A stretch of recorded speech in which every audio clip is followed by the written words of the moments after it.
is April 6th, right? I think it's the 5th. Yeah. Good evening, folks. This is the April 5th, 2017 meeting of the Guilford Planning and Zoning Commission, and we'd like the meeting to come to order. We are meeting at the Guilford Community Center, 32 Church Street, Guilford, Connecticut. Thank you all for your attendance this evening, and for those of you that have not been here before, we're going to go through some procedures so that you understand how our meeting is run. First, we will, when I'm finished reading this, we'll do the public notice of the meeting. We have to do that. And then in that order, after that, each applicant will be invited to come up and make a presentation. And when they're finished, the commission will have a chance to ask questions of the applicant. And then members of the audience will be asked to make comments or ask questions first and then comments later. And some of the public hearings are carried over for another meeting, so some will be extended for another 2 weeks after we're finished today. This is a public hearing, and it's for official record, so please, any of you that do want to speak, please come up so that we can hear you clearly on the microphone. Please give us your name and your address for the record. And it's also that I want to tell you that once we make a decision on any particular item, whether it's tonight or any other night, any of you that feel aggrieved by our decision can appeal our decision to Superior Court. And in addition, all of the records of this meeting tonight will be available. The decisions will be available at 9:30 tomorrow at the Town Hall if anybody wants to get a copy of the decision. You can also call the Planning and Zoning Officer's office at 453-8039, and that's after 9:30 tomorrow. Seated tonight for our meeting is Phil Johnson, Richard Wallace, Tom Cost, Ray Bauer, Rich Meyer, Josh Hirschman, I got you, Alan Brown, Josh Hirschman, and Frank DeAndrea. Would you please read the official notice? Notice is hereby given that the Guilford Planning and Zoning Commission will hold a public hearing on April 5th, 2017, 7:30 p.m. at the location being the Nathaniel B. Green Community Center, 32 Church Street, Guilford, Connecticut, in the Monunketuck Room on the second floor for the following purposes. Zoning amendment, recommendation from the Planning Committee to revise 273-19 accessory apartment to a single-family dwelling. Paul and Cosette Hartman, 103 Pondview Circle, map 102, lot 9-21, zone R8. Special permit application for an accessory apartment in the basement of an existing home, section 273-19. Copies of these applications are available for inspection in the office of the Public Planning and Zoning Commission, Town Hall South, 50 Boston Street, Guilford, Connecticut. At this hearing, persons may attend and be heard, and written communications will be received. Dated at Guilford, Connecticut, this 15th day of March 2016. Tom Cost, Chairman. Thank you. For the record, I think probably that the MAC management public hearing may take some time. So with your guys' approval, I'd like to move it to after the last new application, just so that the first 3 people can get in and out of here in quick time. Is that all right with everybody? Okay. Do we have to move that? Yes. Would someone move it then? So moved. Second. All those in favor say aye. Aye. Okay.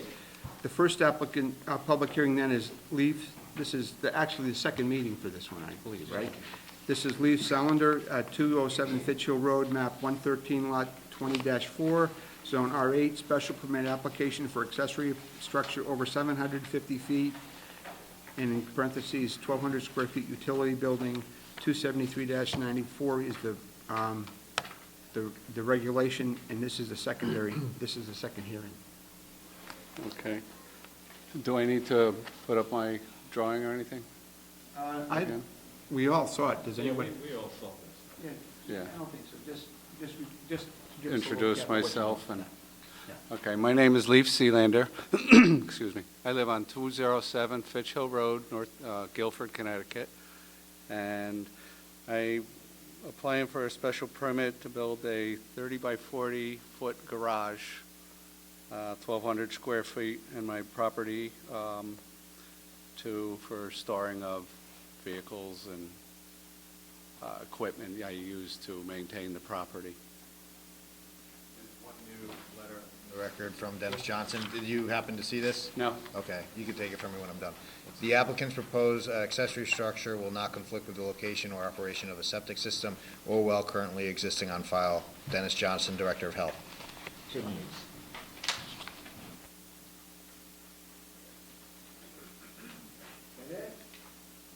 Anything else for the record? No? Anybody in the commission have any questions? There's been no changes since 2 weeks ago. Yep, we're good. Anybody in the audience want to make a comment about this application? Neighbors, nobody? Okay, would someone move it? So moved. Second. All in favor, say aye. Aye. Okay, we'll move, thank you, sir. We'll move on to zoning amendment. This is the first public hearing recommendation of the planning committee to revise 273-19 accessory apartment to a single-family dwelling. And as I said, this is the first hearing. The second one will be the 19th of April. Thank you, sir. Good evening. I'm Russell Campaign. I'm chair of the Planning Committee, subcommittee of your board. One of the things that, in working through the POCD and its recommendations, was that we revisit some of the regulations associated with the accessory apartment. It was identified as a good vehicle for the town to diversify housing, to potentially increase lower income opportunities. And so we set off and took that on, and for the last 4 months or so, we've worked through and have before you a chart that sort of summarizes the changes that we're proposing. Some of them we're just sort of cleaning up, and some of them do have some substantive changes in the way that it will be enforced and regulated. I will start. We did start with a discussion associated with it being a special permit or an approval by right. We stuck with the special permit process. I will say that a lot of towns have moved to a by right process for accessory apartments, Madison being one of them, but Essex and a few others, because of the asset they see in bringing forth diversified housing. All of the short line is struggling with land cost, and that really drives the cost of a housing unit. And so a secondary apartment of a smaller scale on a property really does open up opportunities in a town like Guilford, which is set up with single-family residential. But we have stuck with the special permit process in what we're proposing tonight, but I would want you to monitor it moving forward. If it's working well, maybe there is an opportunity for us to take that one step further and make it a by right in some or all districts. But moving through, there's a lot of text in here. I think we have 2 hearings, and you can review this because I think you just received it tonight to get a better feel for it. But let me give you sort of the bigger picture ideas that sort of put forward. We changed the purpose language to be a little bit clearer as to what the goals associated with this are, and we took out some language associated with the zones that it's able to be used in. Basically because all of the zones are named, and so it's available to anyone in any of the zones in the town. So I think that language and my notes on the side will give you a clear understanding of the adjustments we made to the first sort of opening statement. One of the next big changes we made is B1 and B1A, which were in the original regs, spoke to the duration of the original building being on the property and before you're allowed to apply for an accessory apartment. And then 1A was added associated with accessory buildings having a 10-year span of time before they're allowed to be converted into accessory apartments. One, the enforcement of that, and it does sort of convolute the application, but if the premise of the POCD is to increase the opportunities for housing, we kind of as a committee came to the conclusion that we felt that it was kind of not necessary and that it should be opened up to new construction opportunities or houses that are less than 5 years old. And the logic behind that is, one, that it will increase the number of these units, which we think is a potential benefit to the town. But it also, I think, if the apartment is conceived at the conception of the house or at an outbuilding, it'll actually be a better designed structure. In other words, it's not a conversion of something that wasn't designed for being an apartment. It's actually something that was conceived as such. And further in the regulations, we have some controls over the oversight of how those come together in a way that's in harmony with the community. Sort of moving on to the next page of this. We made a change. Currently, it requires that it be owner-occupied and the owner be on premises 9 months out of the year. We are proposing to change that to 6 months out of the year, so it actually coincides with residency in Connecticut, sort of general law, as well as retirees that are spending half the year elsewhere and half the year here. We felt that it was a little easier to potentially enforce that if it's a 6 months, since it aligns to the way that other laws look at residency. And we changed the language. We actually removed language in there that was associated with a not-for-profit or 501c3 being exempt from this. We couldn't see a reason why that needed an exemption, so we just took that language out. It seemed as though it wasn't anywhere else in any of the other code of the town, and we couldn't find why that was put in there originally.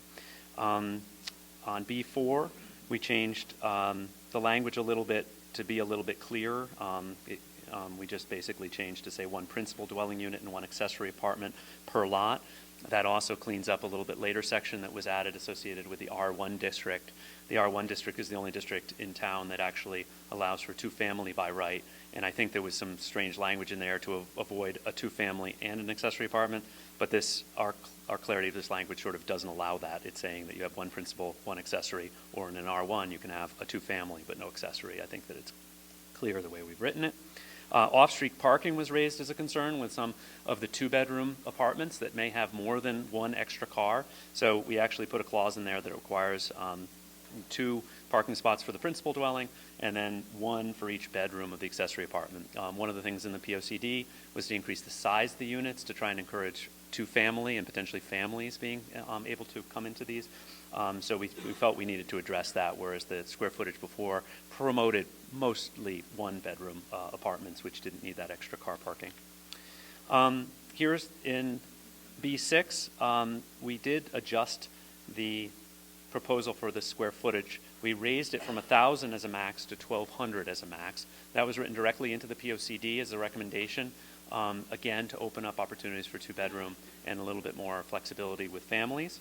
But in order to feel comfortable with that 1,200, because we didn't want that 1,200 square feet, for instance, with a 1,500 square foot house, we put it in a ratio of 35% being the other cap associated. So 35% of the square footage of the total property can be used for the apartment. And so it's either, whichever is lower, 35% of the total square footage of the property or 1,200 square feet. Again, it's an accessory apartment and it's viewed in sort of a subordinate role to the main house, and I think that proportionality between the two kind of keeps us in line with having it be subordinate. B9, so we basically, let's see. Okay, so here we actually, because we may allow this in new construction, we put in language that says buildings used for accessory apartments shall meet the setback requirements of principal buildings on the lot as specified in Table 3 of this code. So instead of an accessory setback, we're imposing a principal building setback, given that it may have occupancy and more, sort of impact on an adjacent neighbor.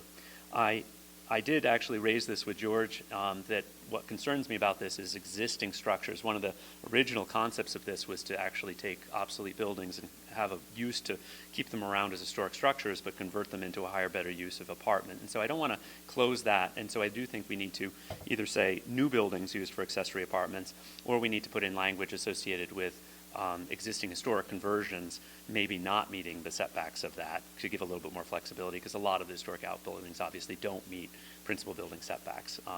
So that is something that George and I can talk about and maybe come back with a proposal of an adjustment on that. I think that there was language associated with your discretion to take into consideration proximity to adjacent structures. We could actually keep language like that, but one of the efforts here was actually to put a clearer set of guidelines and not put sort of a subjective burden on your decision making. So we'll take a look at it. I do think, though, that new construction meeting the principal building setbacks makes some sense. Okay. And then there was some language, quite a bit of language actually in the existing, associated with historic character and the design being in keeping with a single-family residence, et cetera. And it was quite wordy, and it was spread over several sections. Obviously, it had been added in reaction to a couple of applications that had come through. So we streamlined this and basically still, I think, convey that we want it to have the appearance of a single-family residential dwelling and be a subordinate construction. And then we say the use of an architect, landscape architect, or other qualified designer is strongly encouraged. So I think we've condensed basically the 3 paragraphs that were in the code into something that is a little bit stronger. You'll see in the next page, we've actually also increased the requirements for submission a little bit, and I'll get to that. But the other thing that I would highly encourage you is that if the project is not in the historic district obviously would weigh in on its character and in keeping with the historic content.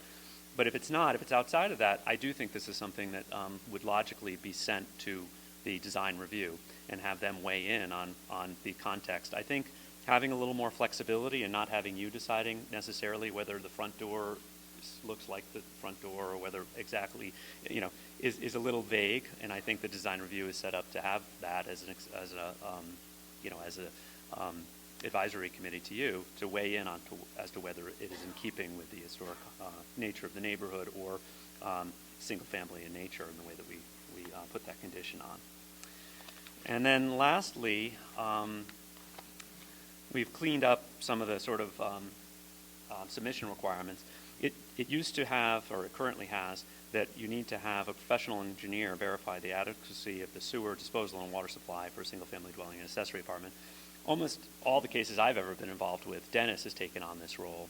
And if he doesn't feel he can write the letter associated with that, he then requires the applicant to seek an engineer's approval before he will write that letter. So instead of having the engineer letter up front, we've actually put Dennis in, or the health director in as the gatekeeper of that. He will manage whether he's satisfied in writing a letter of it being compliant with the health code and having adequacy to do so. And if an engineer is necessary, and that's basically within the health code when an engineer is necessary, he will require them to seek that prior to writing his letter. And I think that's the way it's been managed, actually. Even though it says you need an engineer, I don't think many of the applications come through with an engineer's letter. And lastly, there was a clause put in there in lieu on the existing, in lieu of a site plan or architectural plan, sufficient architectural drawings, clear photographs to show the exterior of the building alterations that are proposed. I think that it should just have a set of elevations and plans. If you're proposing something of this significance and you need to review it, I think it should have plans and elevations. It doesn't have to be by an architect or designer, but you need to see what is being changed and how it's going to look. And I think that's been demanded of most of the applications that have come before you. I think that the in lieu of site plan, the way it was written, seems a little vague and a little wishy-washy. I think it should be clear, and I think it's required on many other applications of this sort. And I think it's important for the protection of the neighborhood that you have something that's concrete that you can review. So that is the scope. I think that in general, it will streamline the application process a little bit. It keeps it in the control of a special permit, but it will open up. Obviously, the biggest change is the 5-year-old for existing structures and 10-year-old for accessory structures. The elimination of that is going to open up opportunities for this type of housing as a new category within areas of new construction or new outbuildings in particular. I think that's where it's going to open up the most is the ability to potentially build an outbuilding for the purpose of an apartment. That actually that I've seen in AARP recently was like these granny pod Yes. concepts, and Yep. I think is that sort of what you're Well, trying I to think be able multi-generational housing is a huge, huge effort. I think there's a lot of real benefits to this. I mean, we just don't have much rental opportunity here, and we have a lot of people in positions where they don't feel they can stay, and so it works both ways. It can be additional income. It can be, a family, an extended family kind of condition. It can be live-in care or help, which is often the case. So I think that it is an opportunity for the town, and I think it's really recognized. I think from my vantage point, it's a lot simpler process than seeking affordable housing, which is a very complex, often not integrated into the community in a way that's supportive. I think this has an opportunity to solve a lot of the issues of having both young being able to come back here and the older able to stay without necessarily stigmatizing it in a larger scale project or a low-income project. I do see what buildings Sure. for accessory apartments shall meet the setback requirements for the principal building. If it's a new building, Yes. which we want to break it out, I think it has to meet those requirements, or they have to get a Accessory. variance. So That's being specific that it needs to meet the principal building, not the accessory building setbacks. So if it's occupied as an apartment, we're saying that we have to use the larger setbacks associated with the principal building. Right. Yep. The existing ones. Right. Yeah. I do agree, though, that with the historic structure that's already been grandfathered in, Right. we probably do want to make that exception here. Yes.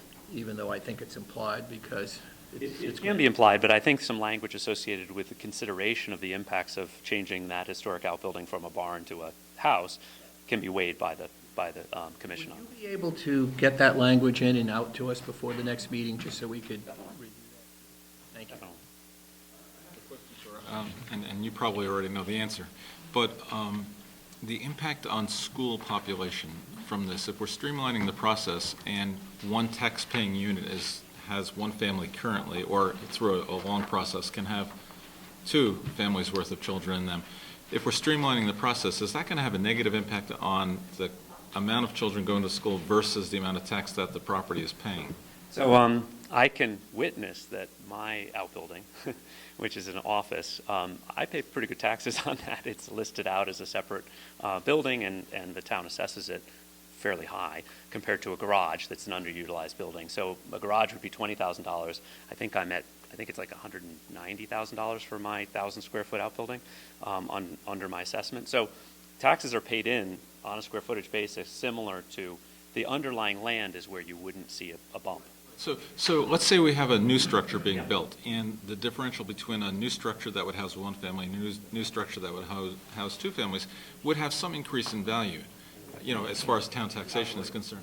But would that warrant the added costs of potentially having children? So, 1,200 square feet, and it being 35% of the main property, which is going to be more the limiting factor, actually, in the size of apartments, is actually going to be the overall square footage. You need, for a 1,200 square foot property, you need a 3,600 square foot house. So that's going to be the major limiting factor on the scale. And really, the two-bedroom, yes, you could have a family there. Most likely, it's a starter family, if that's the case, and not a long-term, or it's a divorcee or someone that is, wanting to stay in the town and keep them in. But I think the vast majority of these are going to be younger families starting or older people retiring. That extra room is often an office or a guest area or something, and it's just expanding a little bit of flexibility in the use of the apartment. So, the numbers we're talking about, we're not talking about the ability to have 3-bedroom, 4-bedroom rentable units in here that are going to really attract long-term child-age kids or school-age kids. I think it's going to be a transitional in those instances. So the reason that it comes to mind is I live in a tiny house, and it is 1,140 square feet, and it's 3 bedrooms. So potentially, if you extend it out to an apartment, we could have a primary residence that would have 4 bedrooms, say, and then 3 bedrooms in the apartment.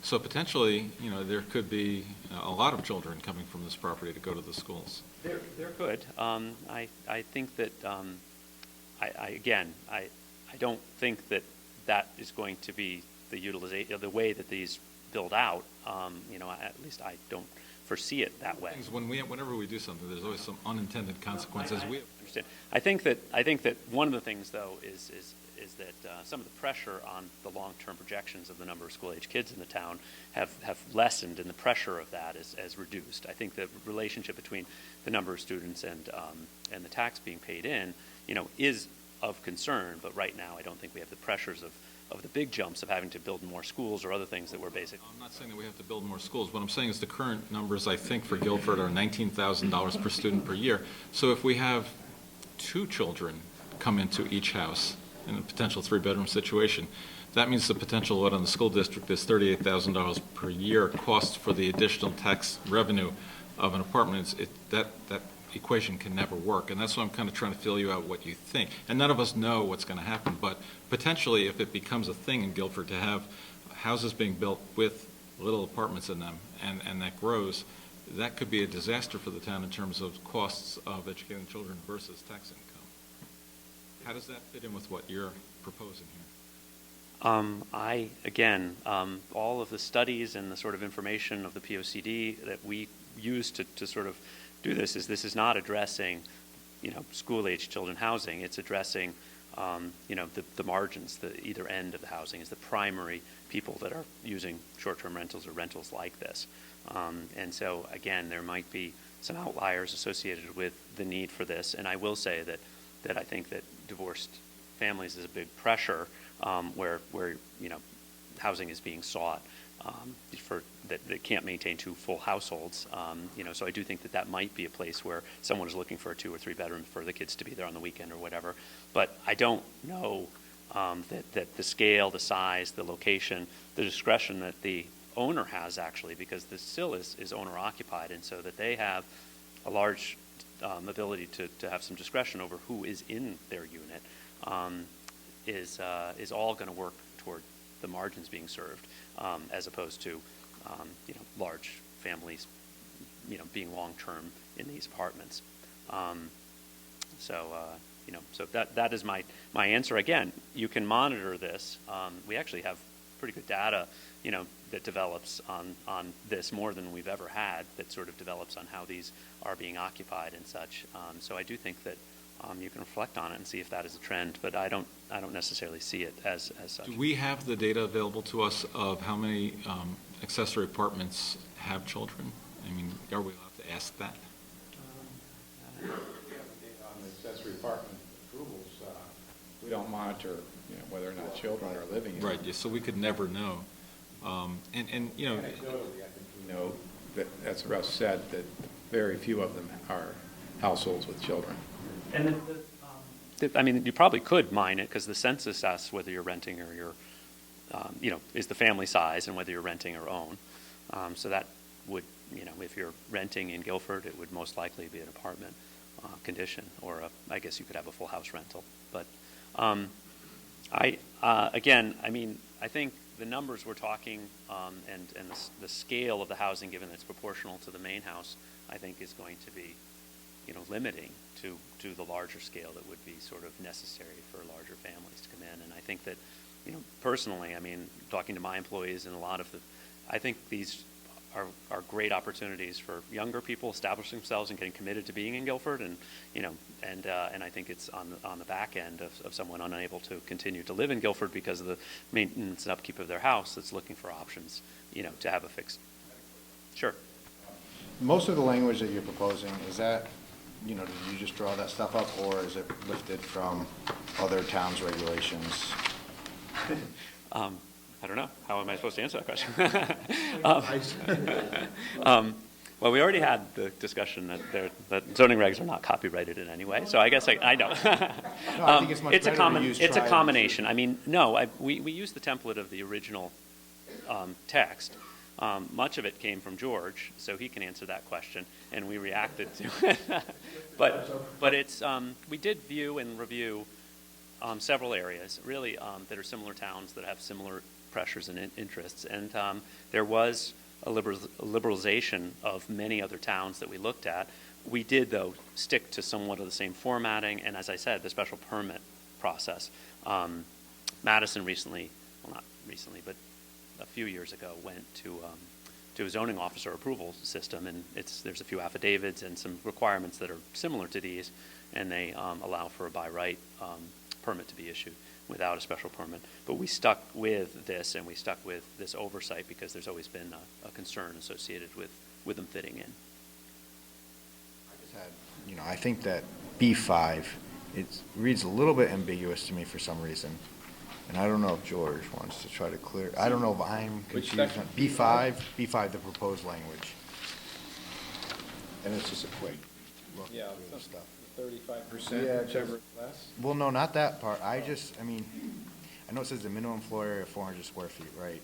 And the maximum of 1,200 or 3,500 square feet. Well, 35%, exactly. Well, if Whichever is less. Rich has a 1,100 square foot home, we're talking like, I don't know, to me, it might not be ambiguous, maybe I'm reading too far into this, but does that mean that Rich is only limited to a 375? No, 400.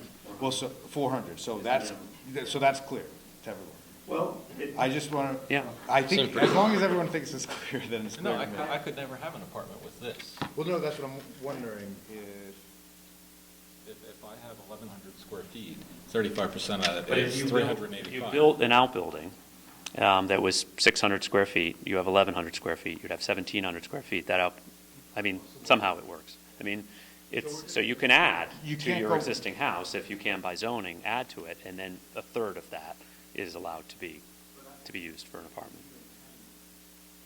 Intended that for anyone to be able to have a 400 square foot apartment.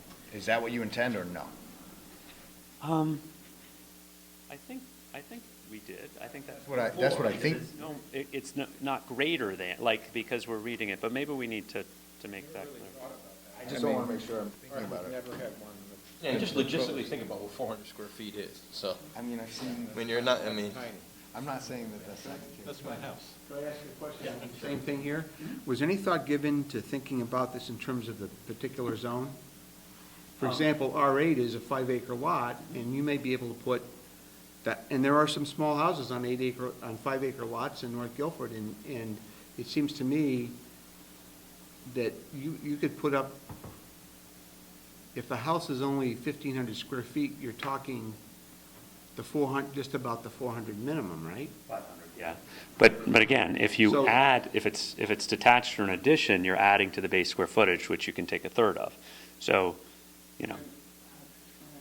so if you have a 1,500 square foot house, say you've got 1,000 upstairs and 500 in the basement, and you convert that 500 to an apartment in the basement, you're all set. But if you added 500 square feet, Yeah. then you've got 2,000 square feet, and you get a 650 square foot apartment. So, or if it's an outbuilding, So if it's an outbuilding, that's weird. 750, because by the time you do all the math, that's 35%. So the maximum outbuilding would be 750 feet if you had a 1,500 square foot and added all and did all the, yeah. exactly. I think I've thought it through, but I wouldn't mind others sort of doing the scenarios. But we did spend some time, and that is copped from a few other areas that has that third ratio that is taken. 1,500 square foot house, 500 of it is a basement, and it's my dwelling, and I'm not going to convert that first into an apartment. It is what it is, it's a basement. So I don't understand why you're now saying, okay, we're going to take the 1,500 plus the apartment downstairs, which is part of the 1,500, and we're going to make it 2,000 square feet. Am I missing something?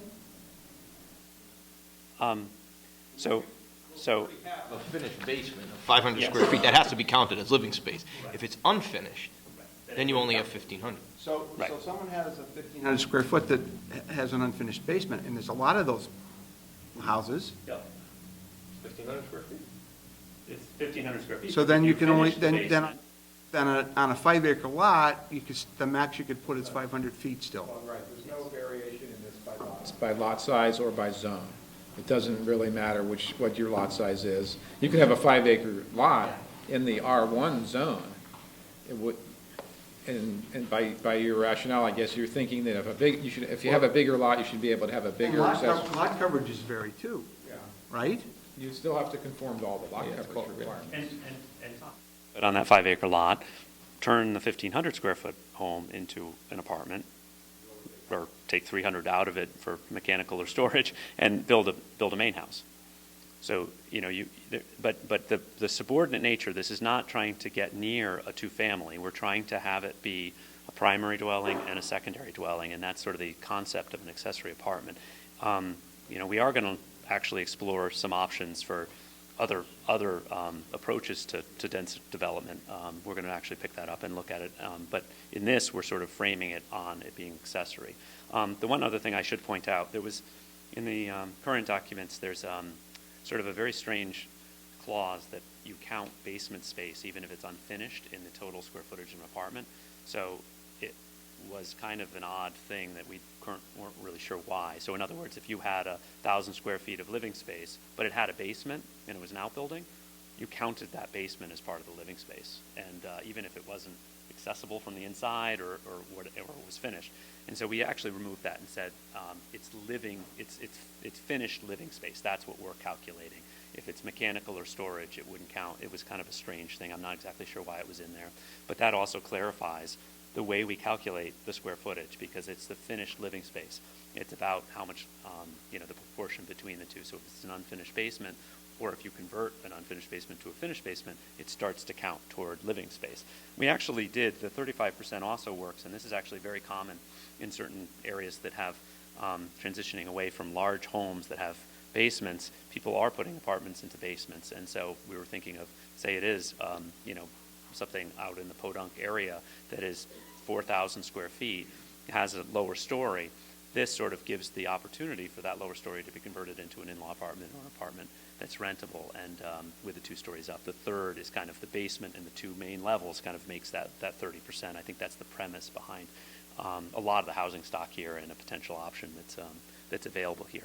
When you get into other outbuildings and additions and other things, it does get a little complex, but I think it's pretty enforceable. It's pretty easy math calculations for the submission that's required for them to see that it's a third of the actual living space after development. Only a third. So this is my question, and I know probably this is going to get dagger shot at me. So if you have our building or have a 5, 6, 7, 8,000 square foot house, and you want to put a 1,800 square foot accessory, you can't do it to this. So you're almost penalizing that person that has the size of the lot, can meet all the setbacks, and say, you know what, we're not going to allow that. But we will if you have 3,600 because you can conform. So the 1,200. What's the reason for that? I think the reason is the number of school-age kids, to some extent, that the 1,200 square feet is, opening up a little bit for a little bit more opportunity and diversity. But, going to 1,800 square feet is really a second home. And I think it's not an accessory building anymore. If you take somebody that's in a 4,000 or 5,000 square foot home that's looking to downsize, to go from that size to 1,200 is kind of small, and maybe some people love it, but my general feeling is I think those people want to be in 1,800. I think that because there's a big adjustment from 4,000, 5,000, 6,000 to 1,000. Yeah, I think that my counter with that, if they have a 4,000 or 5,000 square foot home, are they going to be renting an accessory apartment attached? Maybe they're not renting. Maybe they're moving in with their kids, and their kids are building a big house, and they're going to put them in an accessory.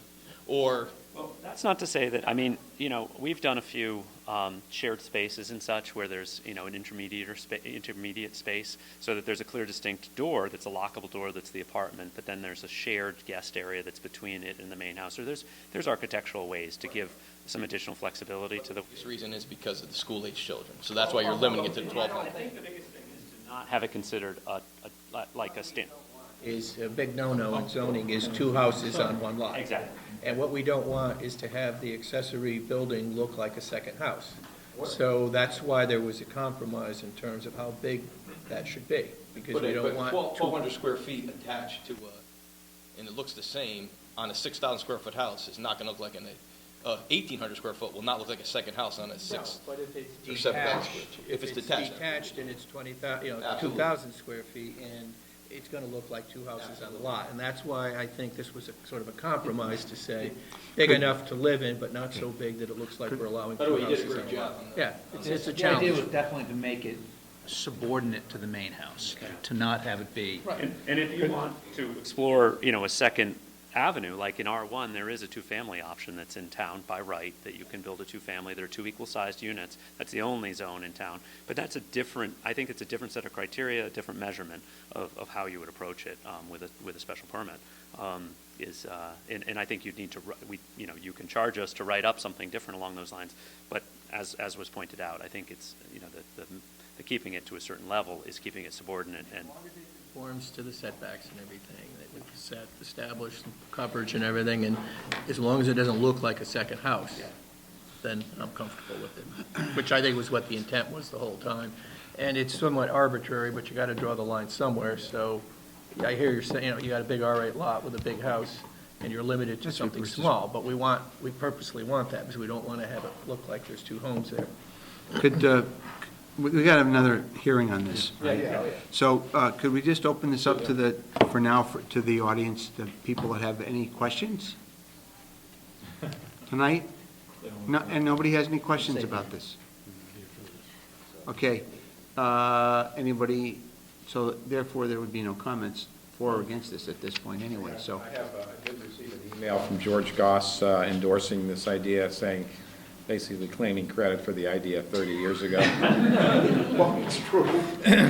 Especially on the 5-year limitation, he applauds that. So we'll put that in the record. I'll move Yeah. to continue the hearing. Second. To 419? Yep. Second. Third, fourth. All in favor, say aye. Aye. Good work, Russ. Okay, thank you. Thank you. Thank you very much. Okay, where are we? Where's mine? We're going to go to Paul and Cassette Hyman. Did I pronounce that correctly? 113 Pond View Circle, map 102, lot 9-21, zone R8, special permit, application for an accessory apartment. Oh, good. You want to wait till after we, after we? I hope so, anyways. All right. My husband Paul, we're town residents for the last 39 years and into this one home that we have, so I think we meet all those qualifications. But also, what we were really intended and what started this process was we were just asking for a kitchen to be placed down in our lower level. We have an embankment colonial, so we live on a slab. We don't have a basement. So adding that space, conditioning that space, would give us 980 square feet downstairs set up. There's no additional bathrooms, no additional bedrooms. So what more do you need? Well, there's a letter here from Dennis Johnson. What does it say? Who definitely says what you just said. The applicant's proposed basement accessory apartment will incorporate the existing floor plan configuration of the house, thereby increasing the total bedroom count or not increasing the total bedroom count or septic system design flow. It is recommended that applicant's proposed accessory apartment be approved. Have you seen this? Do you want this? I'd like a copy, but Anybody have any questions? I'm good. How about in the audience? Anybody have any questions or comments? Someone move that we... We did the checklist, it conforms all the requirements. Good. I'll move we continue with 419. Okay, all in favor, say aye. Aye. Okay, we're going to go now back to Mac Management LLC, 299 Long Hill Road. This is the last meeting, I think, isn't this the last Well, meeting? maybe, George, could you just give us a history of where we are on this one, perhaps, and to make it clear what... Suggest that maybe, before we get into the public hearing on this, we do some of these easy site plan applications and Run 40s here and... because a couple of the applicants are here for some of these simple applications, and then go You back, guys all right with that? then go back to the public hearing. Yeah, we got Kilmafia.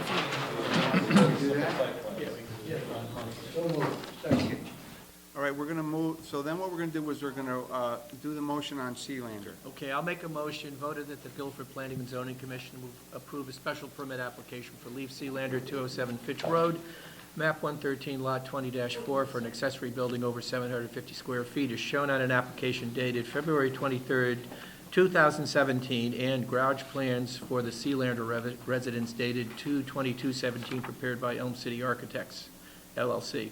This application is approved based upon a finding that it conforms with the zoning code, and this special permit is effective April 14th and upon filing with the town clerk. Second. Any questions? This was easy. Okay, so it conforms with all the regulations? Correct. Okay. All those in favor say aye? Aye. Okay, that one's done. I'm going to not, there's a lot of other applications here, and I think in fairness to Mac, I think we ought to just do that. Well, there's just two site plans. Yeah, and 14. then all this other stuff we could leave to the end. Okay, all right, that's right, I'm sorry. That's okay. All right, so let's do, is Walmart here? Could we also do the... Correspondence item, which is a real simple thing, too. These three are all waiting here. Okay, Walmart, 900 Boston Post Road, map 24 lot, 22B, zone SC, site plan revision for the use of a 4 storage containers from April 24th to hold store fixtures while the remodeling is taking place. It'll end on July 31st. Also seeking a 2-year extension to use 8 storage containers from October through January 31st of 2018 to follow them, to allow for freight to meet the demands of the holiday season. 273-97. Receive and take action. Good evening. My name's Josh Robertson. I'm the store manager at the Boston Post location. Basically, we're going to be starting remodel beginning in May. The duration is about May to about mid-July. Pretty much just an interior remodel of updating some fixturing, different things along the interior of the building. Initially, we did ask for 4.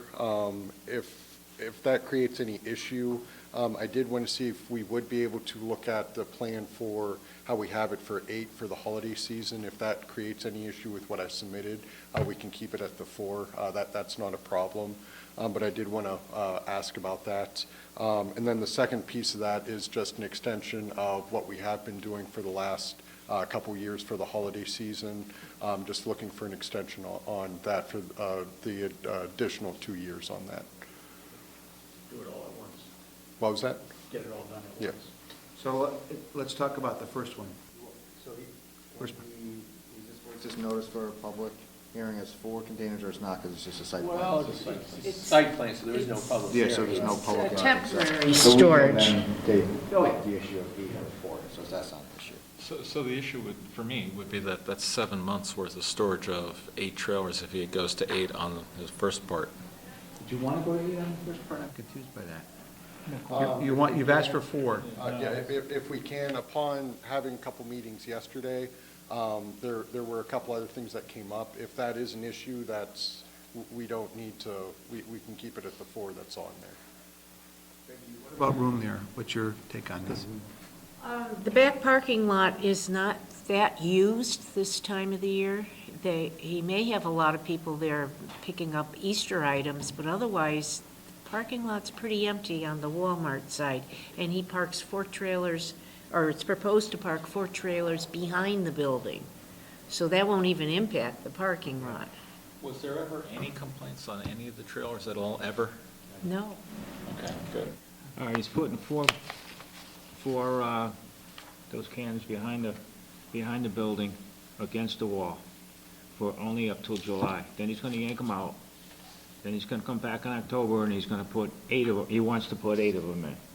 I don't see a problem with the 8 of them, personally, as long as you put the 4 where the other cans were that you just pulled out, and then the others against the wall, not out in the middle of the parking lot. Correct, and what I submitted with that is it's Parking lot. Yeah, I don't plan on having anything in the parking lot or out on that side. The 4 that were submitted are for up against the back of the building, and then the other 4 are for right up against the side of the building. That's what I would like to see, because. This is a reapproval of what you've been doing. For the Christmas. For the Christmas part. for the But you don't holiday mind if we put a condition that says the 4, they have to be at the back of the building and not in the parking areas? Correct, that's not an issue. And then, And the other 4 are gonna be up against the side of the right, building. they can't be in the parking areas, any of the 8. So you're okay then doing 8 on both? Yeah, I am. None of them are Parking area. not in the parking lot. Right. Yes. The parking lot is designated for cars. For the construction. I agree. And the one from April to July, that is just for this year, just for the fact of going through the remodel. So that will be a one-time thing that I won't need again on that.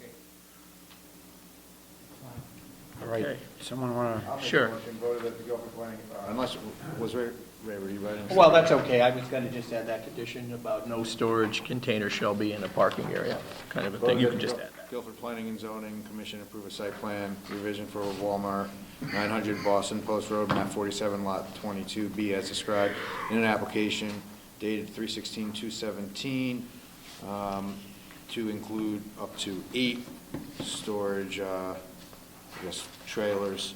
From October. No, we're gonna do it for the entire time. They don't want to put On the entire. size of the He trailers? we just had this conversation, Alan, where Frank said, are you okay with the 8 for the entire time? And you said yes, and then Ray said, I'm okay with the entire. Well, yeah, I think it's for the Yeah. period he's asking for, Yeah. as long as they're not in a parking area. Yeah, as long as they're not in a parking area. This application approved with the following conditions, that the storage units are not in a parking area. And this application is approved based upon finding that it conforms with the zoning code. I'll second. I have one other question. Is there any limit on the size of the storage containers? They're all the Oh, just same. like the Bobcat, right? I don't know, I mean, they make 53-foot trailers, they make 40-foot, they make 28s, are these These would be 40-foot. 40-foot? Yeah. Okay. Yeah, so that's fine. Any more? Unless Do we need to do something for the Christmas one as well? Yes. Well, it's on here. That's- Okay, so let's vote on it. All those in favor say aye. Aye. Anybody opposed? Thank you, sir, you're done. Thank you. Mr. Ronald Forday, 1153 Boston Post Road, map 46, lot 70, zone PV, site plan revision, change use, a second floor space to a one-bedroom apartment. Hi, sir, how are you? Good, how are you? Good. Okay. Well, as you know, I'm Ron Forty. I'm looking to change an existing office into a one-bedroom apartment. Yeah, well, we do. We have a memo from Dennis Johnson, Director of Health, dated April 4th, regarding this application. The applicant's proposed change in use for the addition of a one-bedroom apartment is compatible with the design and capacity of the septic system currently serving the commercial building. It's recommended that the applicant's proposed change in use be approved. So all you're doing is, I guess what's upstairs now is an office, and you want to change that to a rentable apartment. And it for has a somebody. bathroom upstairs? It does. Okay. And there's enough capacity there. No changes to the exterior. No. Anybody else? Parking's probably going to be less. Well, there is enough parking, right, from the checklist and everything, so parking should be adequate. It's one and one. Makes sense. Anybody else? Someone make a motion? Vote of the Guilford Planning and Zoning Commission approve a site plan application for a change in use from office to a one-bedroom apartment for Ronald Forte at 1153 Boston Post Road, map 46, lot 70, is shown on an application dated 3/28/17. This application is approved based upon a finding that it conforms with the zoning code. All those in favor say aye. Anybody opposed? No? Okay, sir. Thank you. Okay, let's get back to the poor folks. You did the Guilford House correspondence. Mr. Kelvin Moffitt is Mouth is here. here to talk.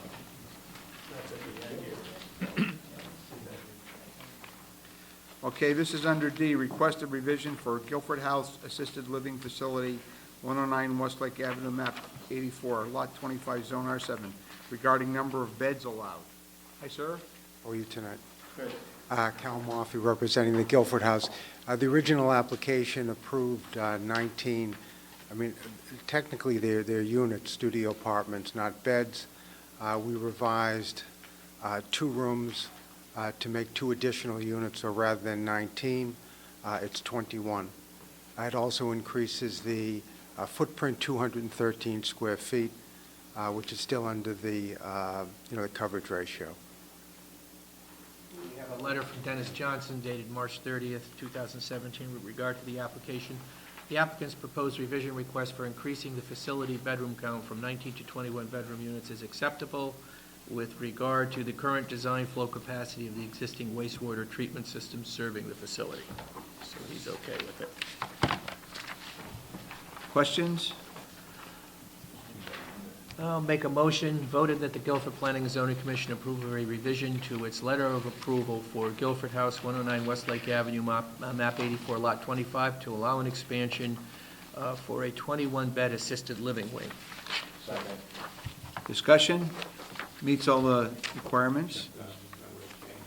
Septic system is way overbuilt. Okay. All in favor, say aye. Aye. Anybody opposed? It's unanimous.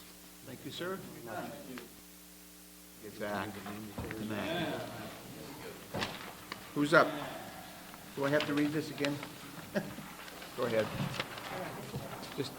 Just let us know who you are.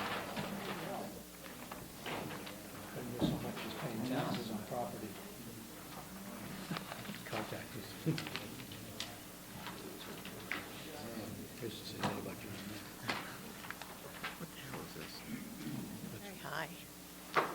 Good evening, Mr. Chairman, members of the commission. I'm attorney Marjorie Shansky, and I represent MAC Management. And we haven't met for a while. We've been engaged in settlement discussions that got so close, but unsuccessful. We're here on a single issue petition for a map amendment. The plans that are part of the record show the site and the property line of 325 Long Hill Road is outlined here, and the zone line comes sort of down this way. And in fact, I've made another exhibit, just a little exhibit to illustrate this.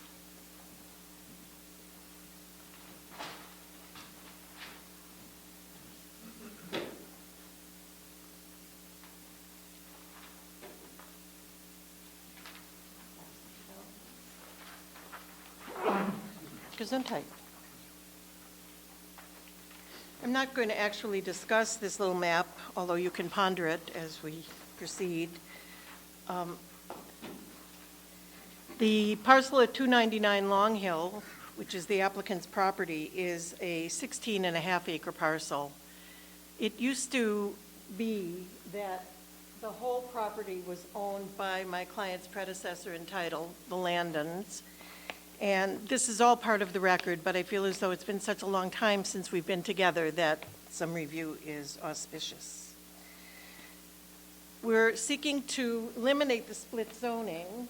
On the little map that I've given you, I've outlined the 325 Long Hill property in green. The yellow outline running through that property is the deeded right-of-way to 299 Long Hill. That is part of the deed of the property of 325. That is a temporary easement. It was to be in effect until there was this other driveway that was created on the north. At the time the owner of 325 acquired the property, that right-of-way was still in use. Then this red outline is the area for which the map amendment will comprehend. And there's one other line that I've placed on this map.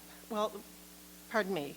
When you look at the area of the red, at the easternmost portion of that, you'll see at the top of the drawing the I-2R5 division. So that red line shows you the existing zoning designation, which we are seeking to have moved down to be coterminous with the 325 property line, so that all of the 16.58 acres are in the I2 zoning district.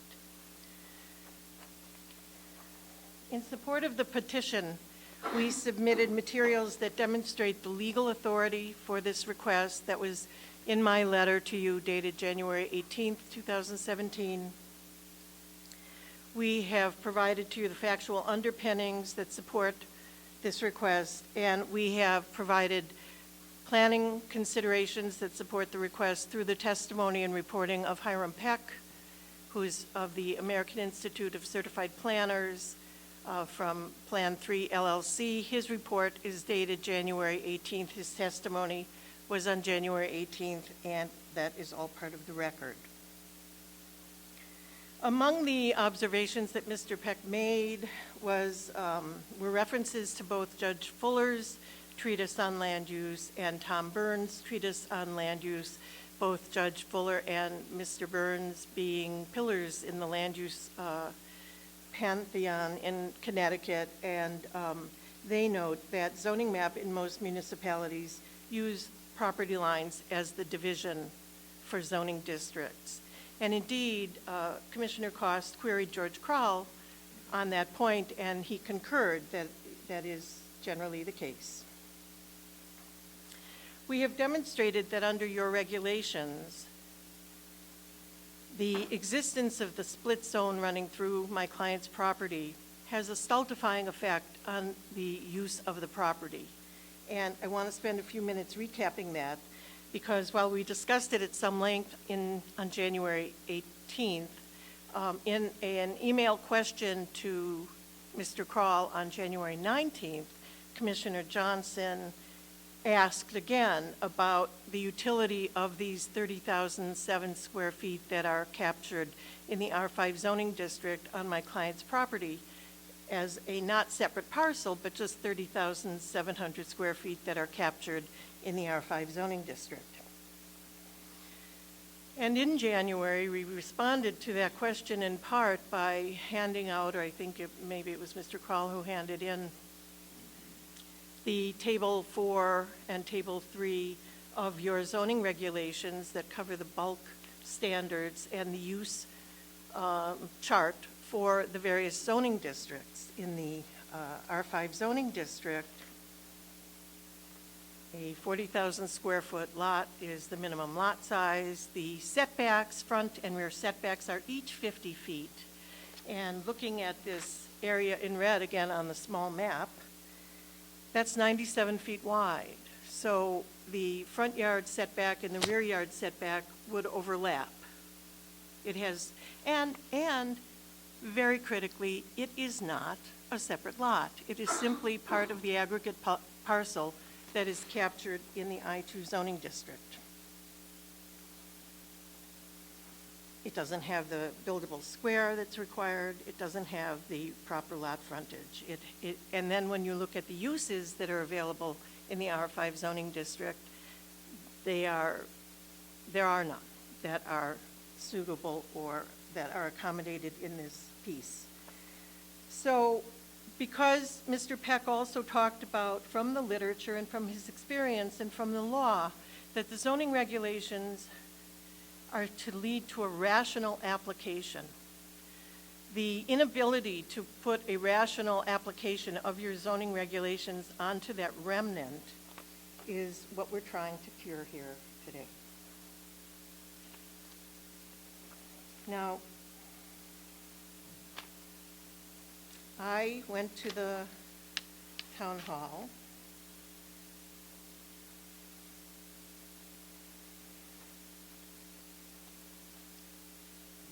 But before I went to the town hall, counsel for the neighbor talked about, and we both talked about, the original zoning in Guilford and the fact that up until the 60s, everything north of the Boston Post Road was rural. And the actual use districting occurred south and in other parts of town. And when the zoning commission back in the 50s, 60s started to rezone into other use districts, they did so with a uniform setback, sometimes 100, sometimes 200, sometimes 300, and sometimes 500 feet from a road for zone lines. They emphatically and specifically did not discuss, except in very limited specific requests, zoning in reference to any property lines. And that makes sense if you look at my letter from January 18th and the picture of the zoning map and the picture of the other illustrations that are there. These were largely agricultural lands, so there wasn't a lot against which to impose things, and the conversation in the zoning commission was to see about how roadside uses and interior uses would be treated.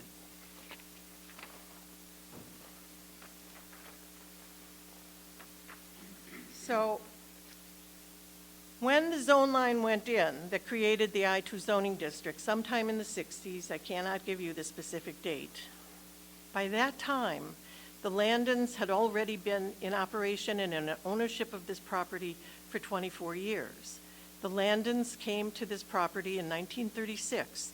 The construction business was operated from 1936 till 2007.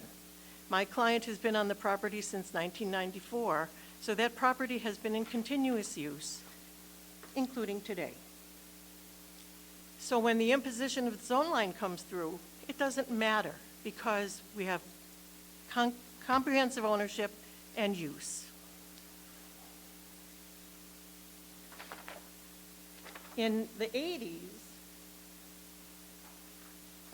and this is appended to my letter, in the 80s, the residential parcel was carved off.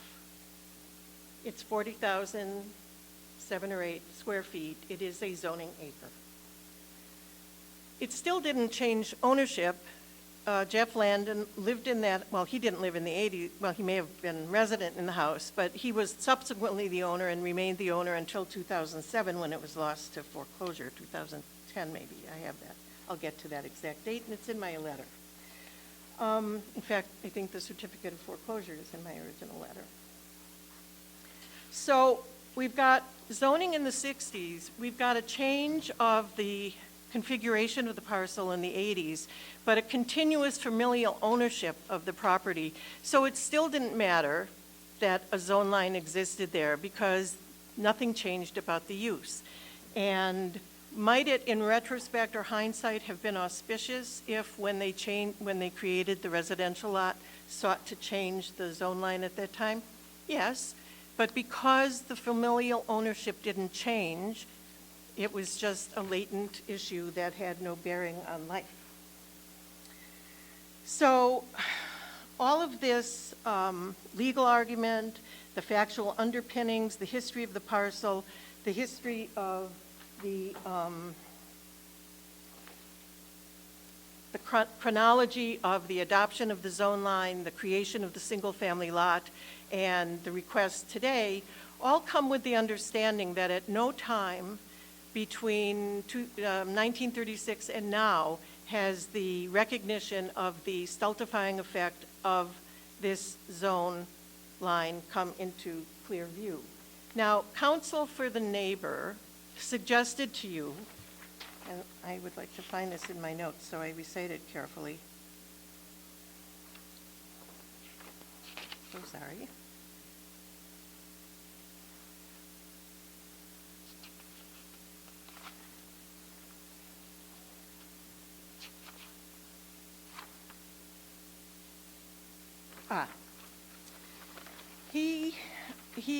All of us speculated a bit about what the genesis of the location of the zoning line was.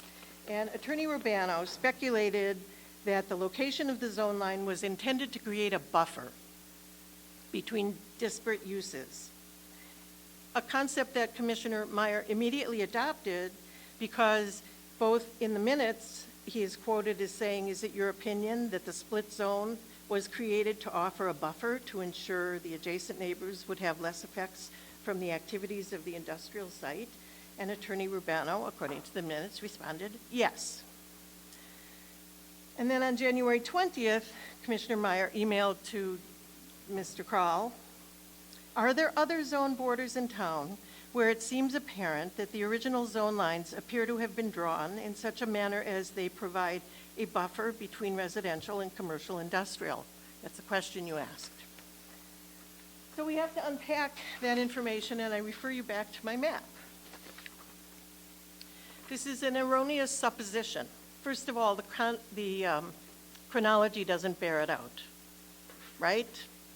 1960s line, 1984 cutoff of a conforming lot, creation of a first cut.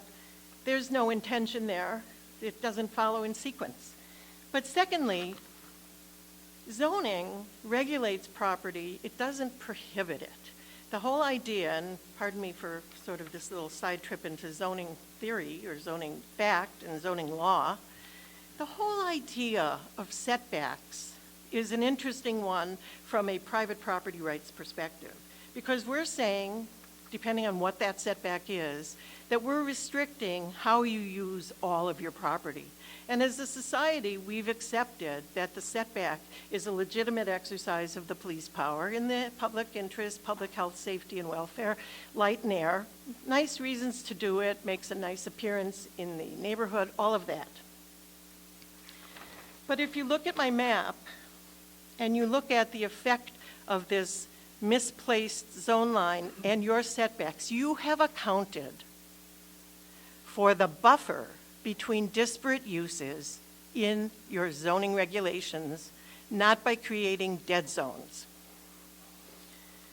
My blue line is the approximate location 75 feet back from the residential property line that divides the residential zone from the industrial zone. Table 3B requires that when an industrial zone abuts a residential zone, that the required setback is increased from 50 feet to 75 feet. That is the buffer. But in this case, because of the misplaced zone line for the R5 zoning district, the effective setback on my client's property is 172 feet. It's an impractical amount. It is not a rational amount because of the inability to apply the zoning regulations to that area in a meaningful way, and we are trying to correct that. The buffer is your setback, and this commission, in its wisdom over the years, creates new setbacks, changes setbacks, and increased the setback between a residential zoning district and an industrial zoning district. To have more than that has no basis in, yeah. I mean, we did approve the red area as the new I-2 zone. There'll still be a 75-foot setback Yes. from that. Correct. Okay, and with what you're doing, will what you're doing fit in that 75-foot setback? I mean, the use that you're making of the property now? I beg your pardon? Will it fit within that setback, the 75-foot setback, assuming we approve the new? It will fit within your regulations. Okay. So, So if it was approved, the 75 feet would be from the new line. What about, would the activities that are taking place now be within that 75 feet? the everything will be adjusted on the site. Correct. And another provision, we do have a special permit for parking of cars under a provision of your regulation that permits that to occur 20 feet into the 75 feet. But yes, all of the activity will be beyond the 75 feet. Yes, emphatically yes. That will be corrected. So there's a salutary reason to do this. It is an equitable thing to do. The facts support it. The law supports it. Commissioner Meyer. The side yard setback from their property, is the driveway not going through that 75 feet from the side of their property? I'm sorry, could you ask that again, please? See, you're saying there's a 75-foot buffer? Oh, no, but the driveway is the driveway. The alternative to the Count on the driveway. side? Pardon me? That 75 feet doesn't count on the side. Well, it's a driveway. You know, the only alternative to that is to go back to the temporary easement, which is a worse alternative. You can't cut off access. So you'd have to go from what is in red, Richard, to what is in yellow, which would be... More onerous. But it's a deeded right. right through the property that the... Right, and if you take the driveway... Yeah, but until that driveway, if you preclude that driveway, it's going back to the easement. Because you can't landlock it. Access. But if the driveway's already in place, then the temporary deeded right is now... If you extinguish the Right, driveway. but assuming the driveway remains, then the temporary deeded right is gone. Maybe. Throwing it out. Quick question. So is it permissible for a town to create a zone or lock a property without giving it any uses? I beg your pardon? Is it permissible for the town to have a piece of property, like to zone out basically any use for a piece of property? Well, if one were to do that, theoretically, and then as a result to restrict any economic use of that property, that would be under Lucas a categorical taking. So one doesn't want to go that far.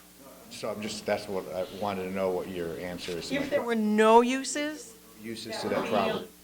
Categorical taking. Town can't eliminate all uses of a property. That's true.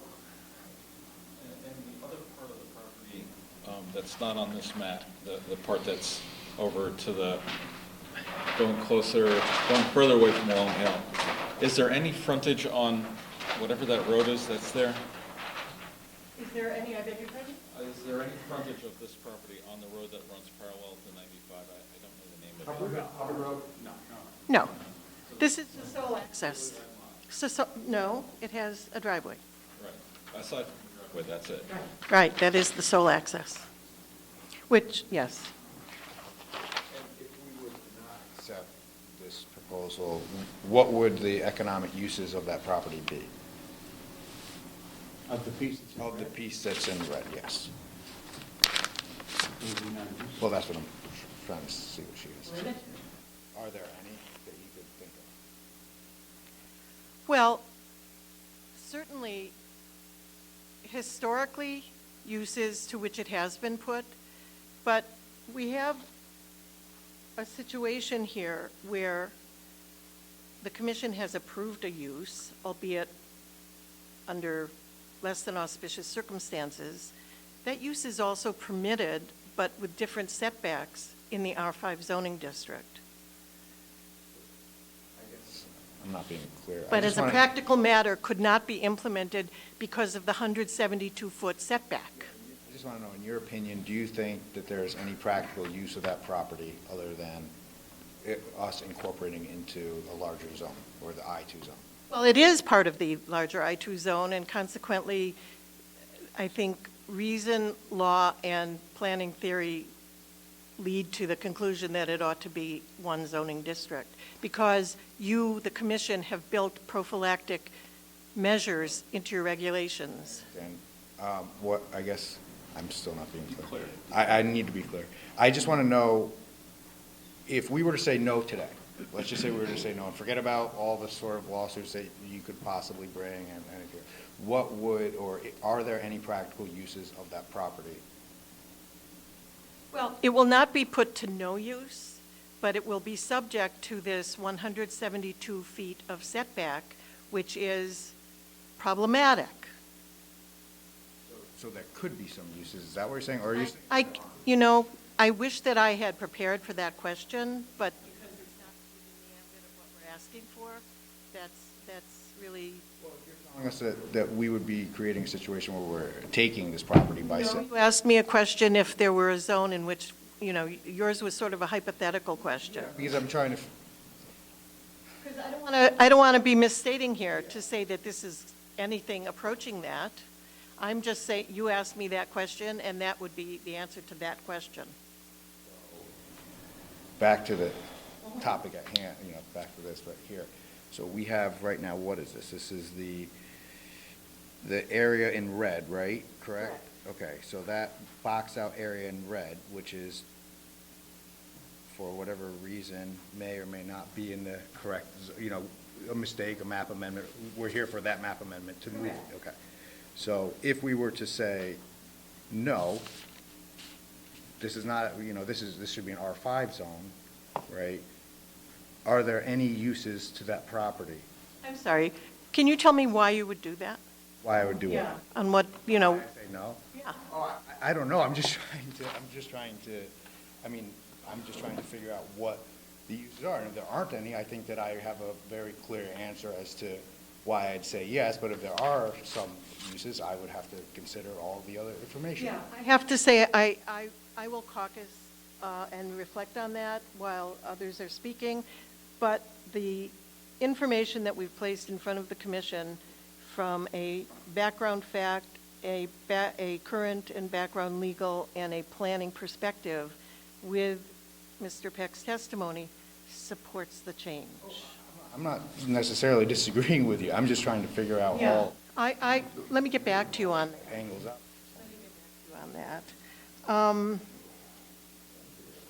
I do have to correct a couple of factual things, simply because, again, we were here so long ago, and I don't want them laying fallow in the record, or ticking in the record.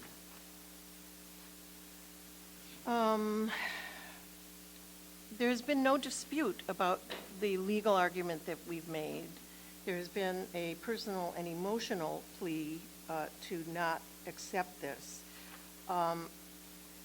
I reached out to Jeff Landon after the January meeting, and I wanted to correct myself because I think I was 20 years too late in my identification of their presence at the property in my letter.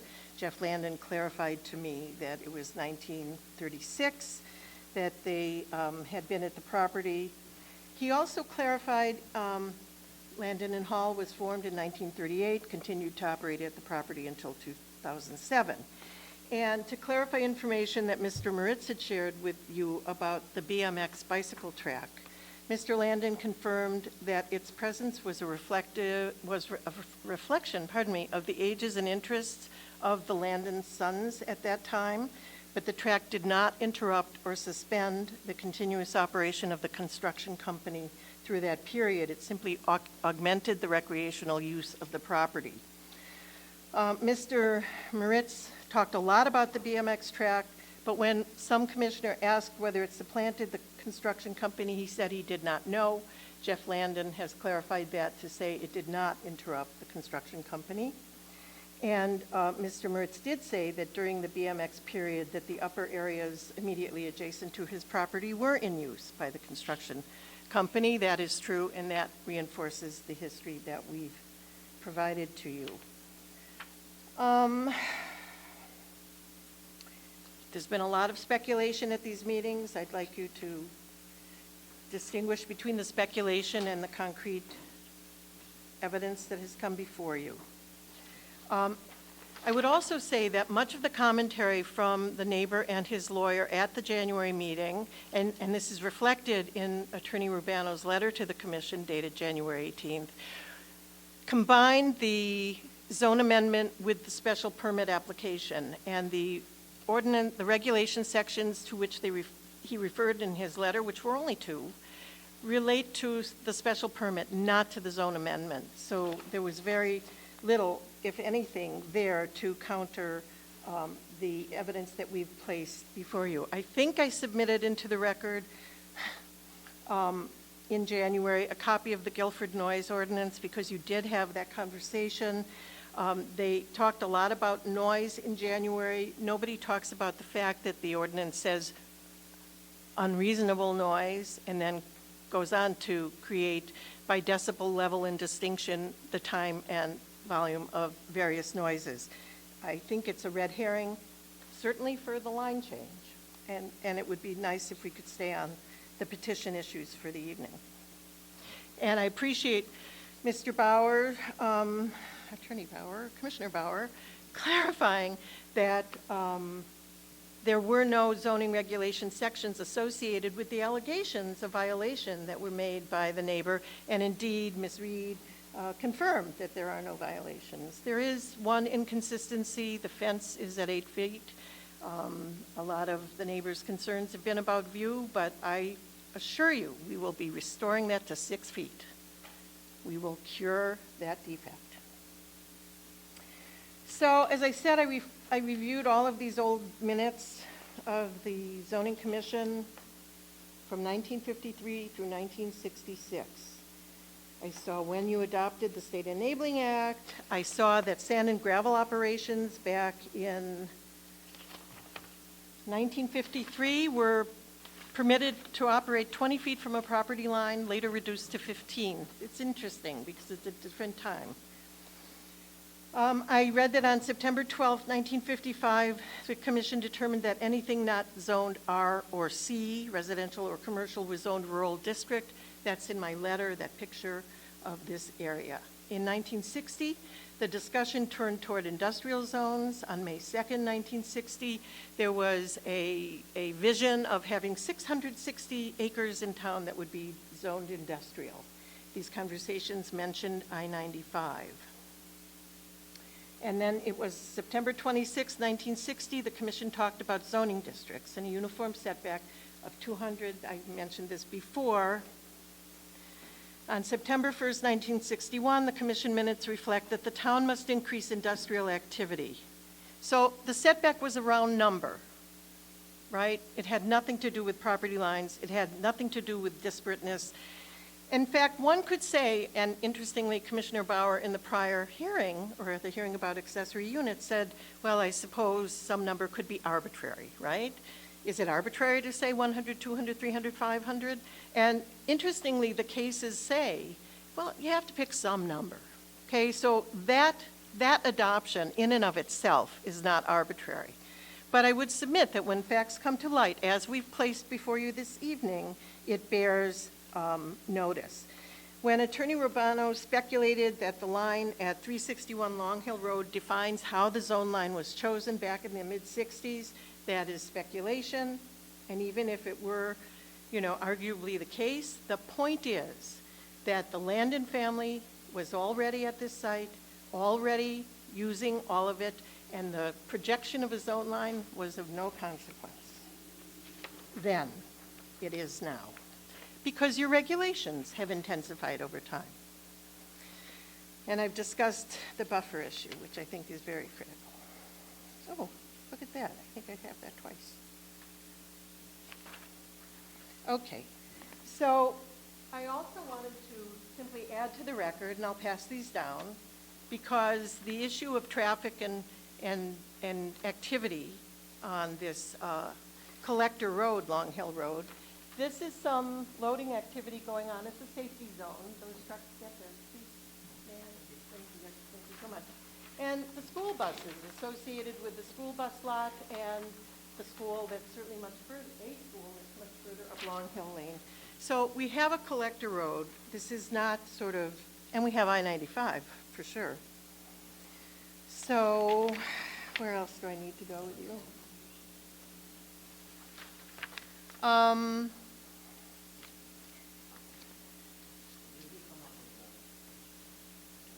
The noise level thing, did you find out what the dB level would be? Of what? Acceptable. What the acceptable level of dB, before you are... That's in the ordinance, right? In the ordinance, what it would say, what's the dB level? I believe it's 85 and... It depends. But 50 feet from the property line. It depends. If you'd like, Not I'll on be the happy to property give you line. my copy of the noise ordinance. But again, not necessarily salient at this point in the proceedings because we're just moving the line. And subject to the noise ordinance for sure, but all we're seeking this evening. I'm just saying, do you know what the dB level is? Well, I would say respectfully, there's no noise associated with moving the line. It's the activity subsequent to moving the line when we can have that conversation more meaningfully, I think, respectfully.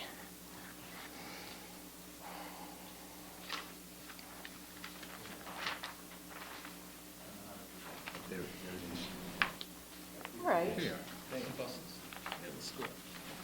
So, Mr. Kroll, how would you like to deal with the questions? Because I think it was Commissioner Cost who may have invited the commission to put questions in to the town planner so that, That. okay, and He sent out an email to everybody and asked them if they had any questions. so people some questions. some people submitted questions, and I would hate to leave the record without responses to the questions. So, The question though now are the questions pertinent to the zone line change? Or are they just general questions about the whole issue? well, I guess. Would that be fair, Commissioner Ray? Cost, as a lawyer, I would like to give you the quintessential answer. It depends. Some are and some aren't. Thank you. We'll at least read them and dispense with them or answer them as is appropriate. So, Commissioner, let me see, are you Romo? Okay, so this is from Commissioner Meyer. Are there other zone boundary borders in town, I read this before, where it seems apparent that the original zone lines appear to have been drawn in such a manner as they provide a buffer between residential and commercial industrial? And as I said before, that's based on the supposition that council mentioned, which is, I believe, erroneous insofar as your regulations provide for buffers, and it's not the mandate or the appropriate for the regulations to create areas that are in no man's land, which is what these 97 feet are. So I would say no, because that doesn't say that there aren't split zone places around in town, but was it done with the intention of creating an area that couldn't be used in any way? I would have to suggest that I believe the answer would be no. Right? This is the only area of town where I'm aware that this condition exists. and what the purpose of drawing the line where it's drawn today and where it was originally drawn in the 60s, I can't speak to that. I think both Reggie and Ms. Shansky looked at the record of the hearings and the meetings, and during that period of time, there was no conversation with regard to what that purpose was. That's the only area where I'm aware that there's a substantial zone line split like this.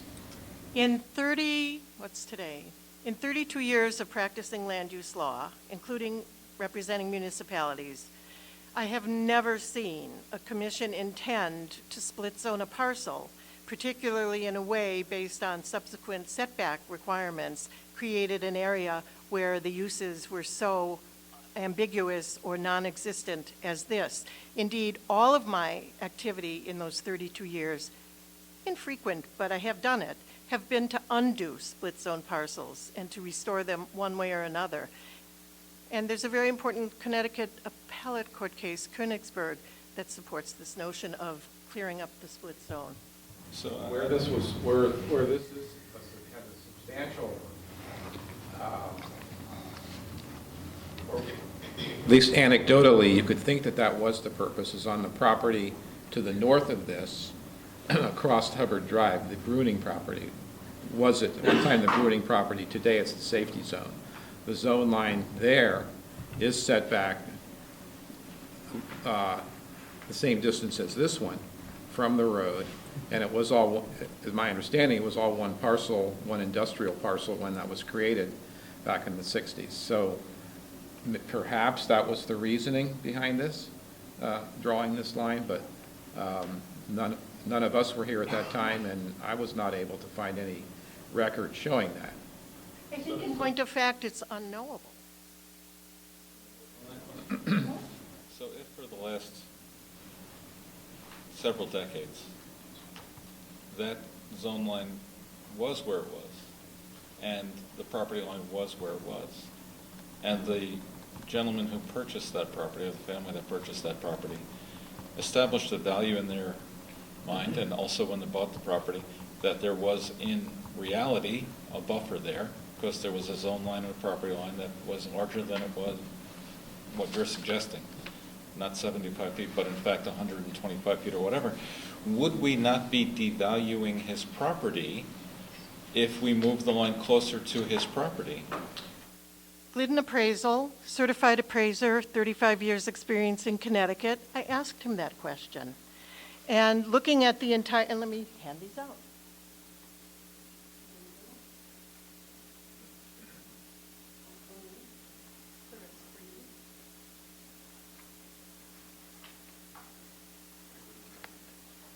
The purpose of my review is to provide you with my expert opinion as a licensed Connecticut certified general real estate appraiser with 36 plus years of experience of any adverse impact upon the market value of the residential property at 325 Long Hill Road in the name of Carl P. Moritz if the said zoning line relocation is approved. And then he analyzes the history of the parcel, he observes the right-of-way to which it is subject, and he concludes that where a residential use has been in existence for 40 years and abuts an industrial use that has also pre-existed for 70 plus years, as in this case, he is not aware of any discernible market evidence that the residential use property value is adversely affected by proximity to the industrial use or the industrial zone line.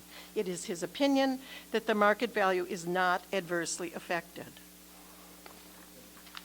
So He's a certified real estate appraiser. The intensification of use of this property in his appraisal? This is an appraisal of the effect of a zone line change.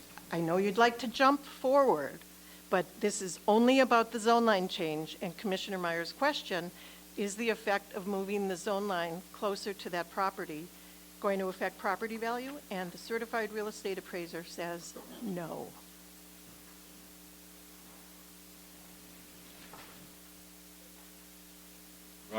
Yes. Your second question was, we have changed zones in the past, and I would say because this is a nuance that needs to be hitting the light of day. We're not changing zones, we're moving zone line. Industrial today, industrial tomorrow, residential today, residential tomorrow. We're not introducing a new zone, just for the record. We have changed zones in the past, but only at least to my memory, when the adjoining neighbors are in agreement. Are there any instances where the P&Z has ruled in a way that harms a neighbor who has asked for relief? I recall a recent case where we moved a zone line to allow an additional condo, but the neighbors signed off on it. So I can't answer the question about whether or not you've ruled on something. Only Mr. Kroll perhaps can, but I will say this, that these matters are conducted in public, that everyone has a right to participate and be heard and contribute. But you are the legislative authority for land use decisions in the town of Guilford, so these are not referenda. These are matters that are committed to your discretion. Mr. Kroll? Circumstance you're talking about over associated with the Muse, but I'm not aware of any where the circumstances you described were in effect. Well, we did change the zoning where the rock pile is. And there was a lawsuit, which the individual who disagreed with it lost that lawsuit. But it was a commercial zone before, and it was changed to a different type of commercial zone. It was still a situation where we changed it without 100% approval of all the neighbors and everyone else. But that was a change in use, that was not the location of the zone. It was a change in zone. Right. Right.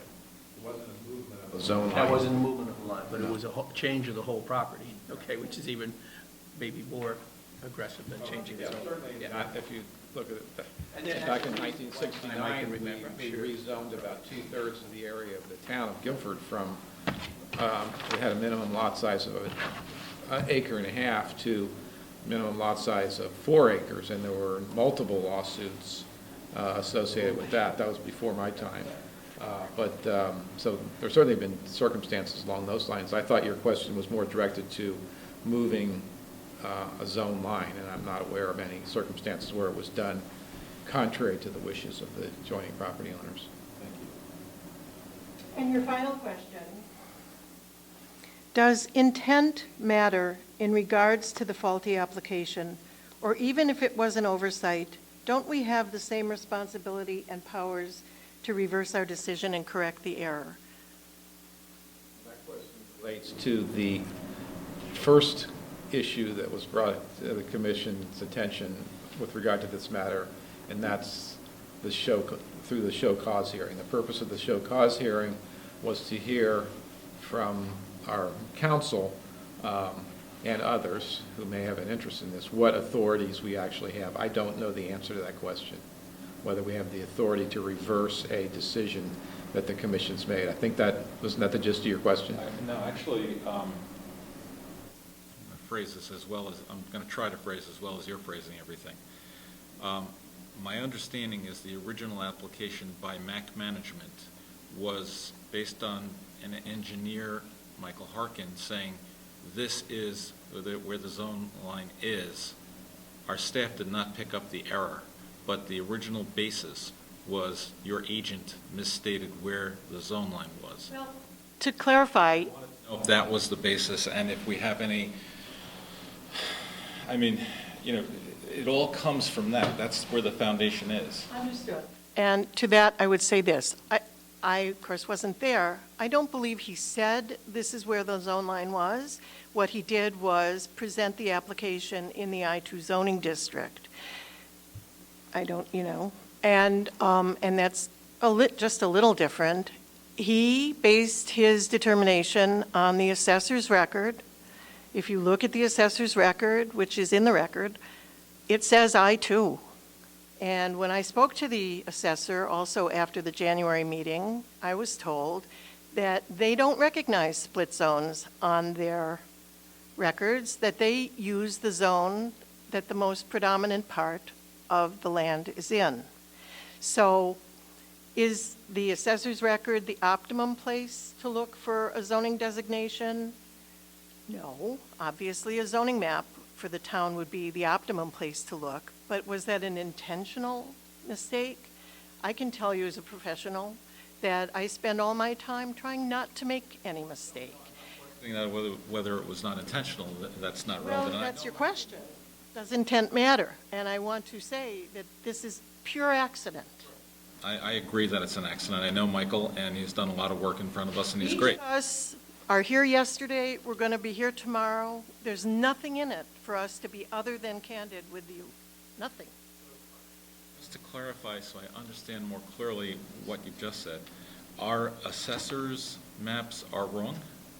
Our assessors' cards are incomplete insofar as they do not recognize split zones. And my client pays taxes on an I-2 basis for everything. Actually, all of our properties that have split zones, our assessor doesn't care. That's correct. I mean, I can't speak for her really, but there is a disconnect there. The assessment card has me at 16.58 acres in my two zone. That's great. I'm thinking, we dealt with a zone line change on residential where it was R3 and R5, and he wanted to do something. I forget what it was. It was a cold morning. We went there. And now that person's probably paying some sort of wrong taxes because there's probably hundreds of properties in Guilford where I'm going to go check mine as soon as I get home. I will also say that there is a clause in your regulations for that R4, R5 disparity that say that from a zoning perspective, you take the most liberal of the two when they are adjoining. In fact, Mr. Peck posited that given the majority of this land in the I-2, that perhaps that was a policy that should be applied in this case as well.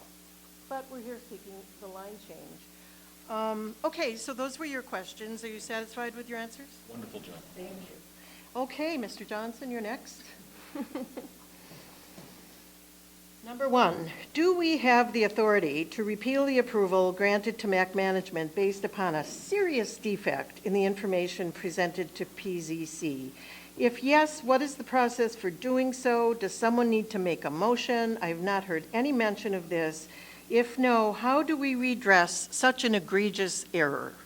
I detect some position in that. I only say it from the standpoint, we've already done the show cause hearing, so probably a lot of the questions were answered by that. That's when that question will be dealt with, yes. Okay, I will just say simply that you don't have any authority to rescind it. I believe it'll take a judicial determination, but that's just my opinion. But we're here to help. We're here to help. Number two, if it was determined that an applicant intentionally deceived the PZC and presented misinformation, does that afford us grounds for a reversal of an approval? I may have answered that question for Commissioner Meyer. Do you need any? Okay. Number three, is there ample area within the 17-acre parcel to accommodate the commercial activity of the gas company such that it is not happening in a residential zone and is in compliance with the setbacks per our zoning regulations? No. Number four, can you please provide a listing as complete as possible of all activities permitted by right in the residential zone property which is part of this parcel? It would seem the position of the applicant's attorney that if they can't use this property as they desire, it holds no value and can be used for nothing. And that was the point at which Table 4, is it Table 4 or Table 3? I don't know. But I think it's in the record. Yes. But I'd be happy to show you mine, but I'm not giving it up. It's Table 4, and you'll see they are precious people.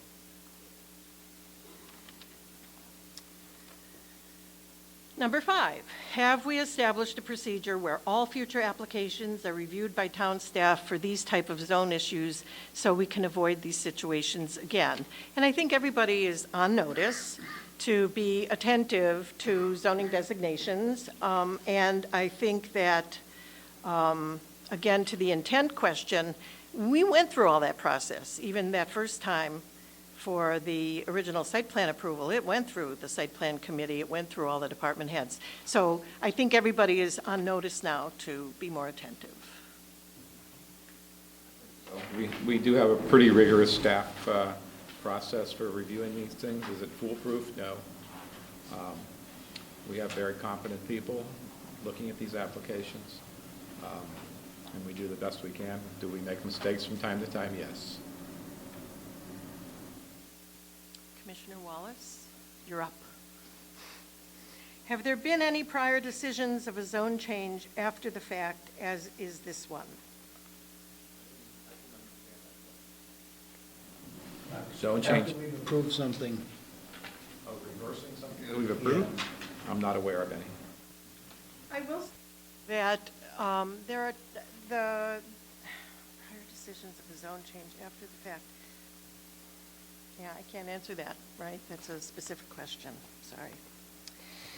Number 2, how much liability is the town to bear given the assessment being industrial? Well, that would be an open question at this point. Number 3, did MAC management need any approval to clear out around the 17 acres below? If so, what recourse is to be issued?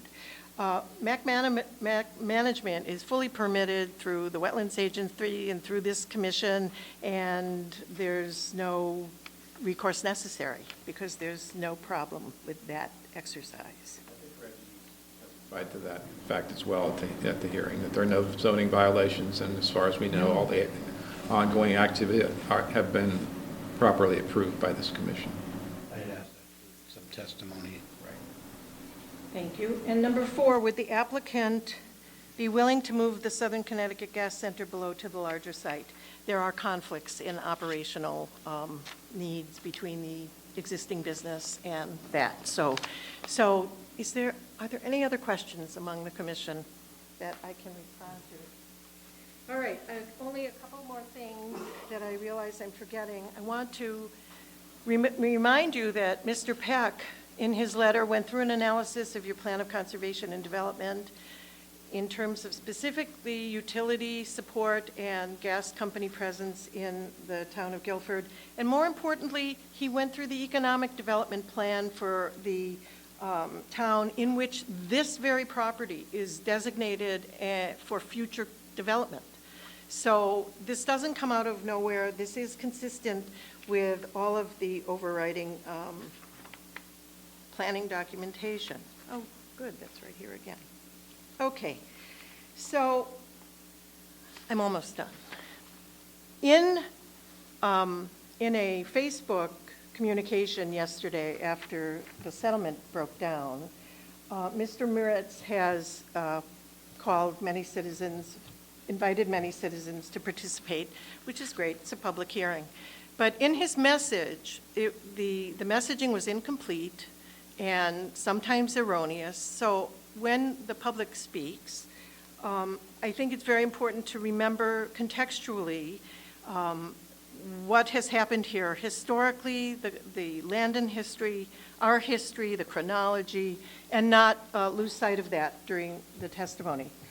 I've read a couple of letters that have come in today, and one that came in earlier from Scott Wehrman. There's a lot of focus on the danger of this decision as precedent. There is no precedent associated with this or any other decision this commission makes. Every applicant has to establish their eligibility for what they seek from you. You have not heard me at one time say, please do this for us because you did it for fill in the blank. We are here on our merits with our legal, planning, and factual underpinnings seeking this relief. There is no precedential value to your approval of this petition, but it is critical to equity, it's critical to law, and we have given you a sound foundation on which to find that it is appropriate to do so. So perhaps I'll see you after. Perhaps I'll see you after. Thank you. Mr. Rabano? How close are we to needing to change the tape? About 10 minutes. Okay. Well, we'll continue, and then if we have to stop, we'll stop you. Or would you rather us? I think you should take a break first. Change the tape.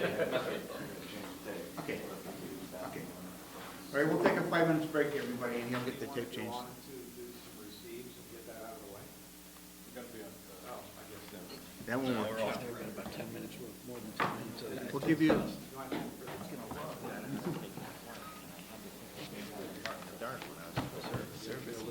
so, you ready to go?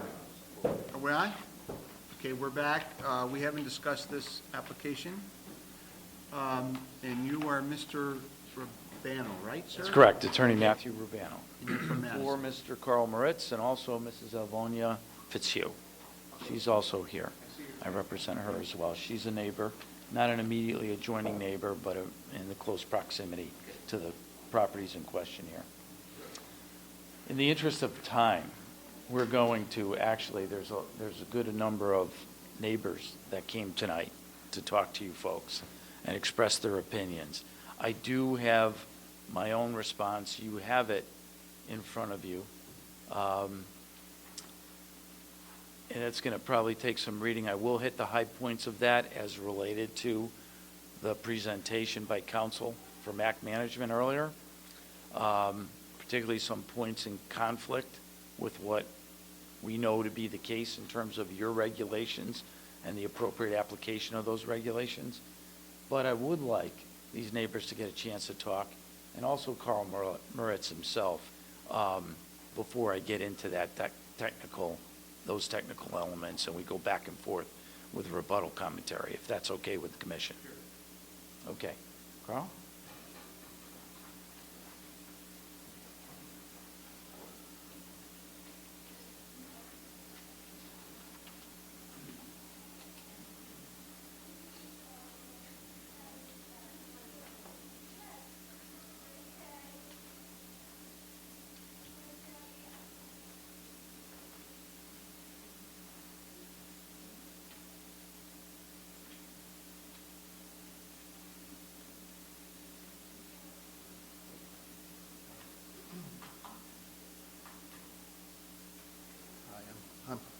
I'm Carl Moritz. I'm the owner of the property at 325 Long Hill Road. I'm sure you've seen me enough times.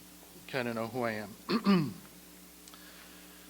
Where to begin? Because we really haven't had a chance to talk too much, but there's something that I keep hearing, a couple of things I keep hearing that are just really, really off base that I'm very concerned about. For example, the primary reason that I had an issue with this development had nothing to do with the zone boundary. It had to do with the location of these bins, which are within the setback. If they assumed that this was the property line, they should have been 75 feet back. When I saw this being when I saw this being built, I thought, gee, that's kind of close. It's actually 25 feet off my property line. So there's some rear lot violations there, and there certainly should have been a special permit. Had there been a special permit, I would have been notified. I have a hard time believing this was not done with intent. I really do. But anyways, I want to get on with something that Mr. Kroll said regarding how unique is the situation. I can tell you, and I'm going to pass out some documents, that if you plan on doing any kind of non-residential type of development in Guilford, chances are you're going to deal with a split zone property. They're all over town. Mr. Kroll, I don't know if I misunderstood you, but I have a transcript of what you said on asking about our history with situations similar to this. And there's one line in here. It's unusual to have this type of situation where the property line and the zone line are not coterminous. Now, as Ms. Shansky already said, or alluded to, was that zoning boundaries really didn't pay any attention to property lines when they were first drawn up. I have here, thanks to another resident, a 1969 map of zoning map of Guilford. Now, I wish I could have blown it up and passed it around, but it's really hard to read because it's a reduced copy of an original. However, when I put sections of it in my scanner, it really becomes clear of what was done. What I'm going to show you here is a contrast between that map and what we have now. And I focused on the industrial zones primarily. And if I had time, I can go through every zone. Thank you. And illustrate that it's just simply all over the place. If you were a betting person, and someone gave you a parcel at random that was an industrial zone, chances are it would be split.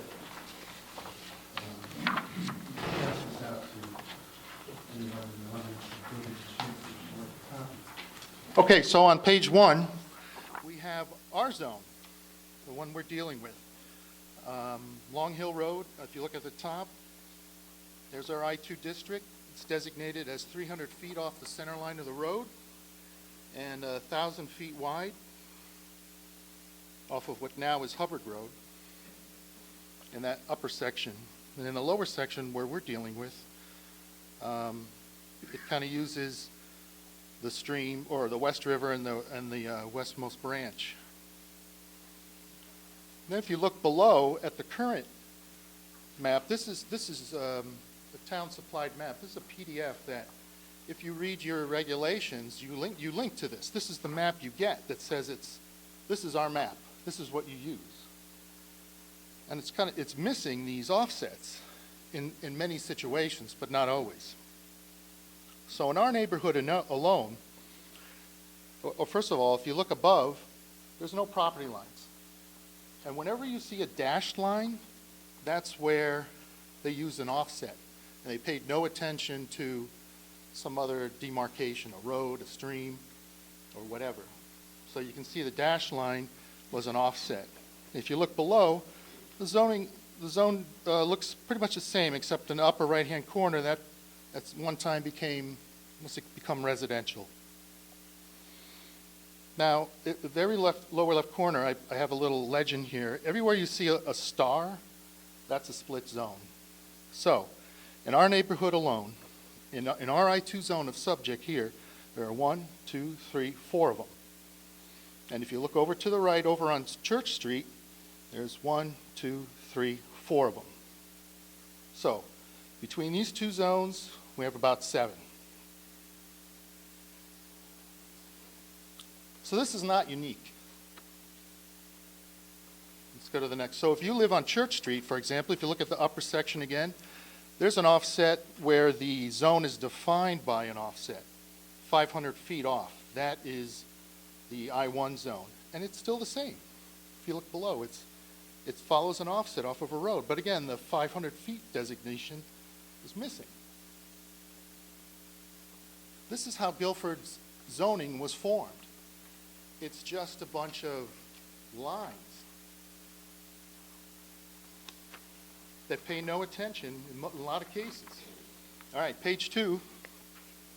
Where are we? Old Whitfield Street.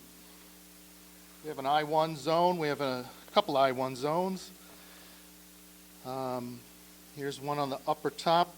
I believe that's 800 feet. And if you look below, it's still 800 feet. And in this case, they did include the 800 feet description. And it's a split lot. That's 66 High Street. Okay, so he's a split lot. He has, he's largely industrial, and he's got a little bit of residential mixed in. I don't think he had any problem developing that property. If you look below on the MR1, they're all over the place. These stars are all over the place. It's the north. You can see again a dashed line on the upper part of that. All right, go to page 3. A couple other I-2s, I-1 and an I-2 right off of State Street. We see a residential buffer similar to Long Hill Road running the length of State Street. If you look below, there were some changes. The upper part of State Street, north of 95, it's still there. It's still an offset from the road. It's identical to what we have on Long Hill Road. It's the same thing. So this is another instance. And if you look down below that, below 95, you can see they changed it to a mixed-use situation, so things changed. But as you go further down, it follows the road again. Again, the same as Long Hill Road. It's not an anomaly. This was done intentionally, the whole town. And then even if you look, this is like, you know, if there were more stars on this, we'd have to sing the national anthem to it. North of the Post Road, it's all squared off. They're all split. Behind Walmart is all split. North of Union Street, they have their buffers. Page 4. And I could keep going. Soundview Avenue. Again, this zone was defined as an offset. There's not, the buffer is behind it. And you can see that below a little bit better. The residents behind this this industrial zone have a buffer between them and the industrial parcels. And there's more here. So I don't know how many we have so far. There's got to be at least 40. And I just looked, and this is just my analysis one afternoon. On page 5, I highlighted 66 State Street. He's got a little teeny R6. I don't know, he doesn't have a problem. Why didn't that get rezoned when he did his development? And finally, on the last page, we have the Patriot Medical Center, which I'm sure you must be familiar with. It's in the middle of this. This one lot's in 4 zones. And their development, they didn't seem to have a problem with it. They found a way to use it. Did they come in here and ask for a zoning change? All those zones were specified in their Inland Wetlands Commission. Somebody figured it out. An engineer figured it out and did it properly. So this is not uncommon. So I'm sorry that we've had to hear that. All right. Are we at the end? 6 pages. Anybody have any questions on what I've shown here? Is it surprising? I mean, are you aware of this? I would think so, because every application that's in an area that's going to be developed, either industrial or commercial, is going to have this.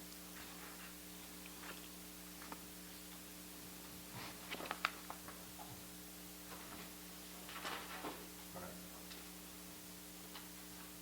I'm going to pass around one aerial photograph. The notion about how the land is used, their property, they got split in the middle of living there. And the activity that occurred in the rear portion and the activity that occurred in the residential buffer zone are 2 very different activities. At best, they had contractors pick up trucks, ladders, windows stored in the barn. That's not what I got now. I got heavy industrial use, and that's what's going to end up being applied for. And you have to consider what the potential use of this action is going to mean. You can't just isolate this as a line change. Forget about what might happen. Let me pass this around.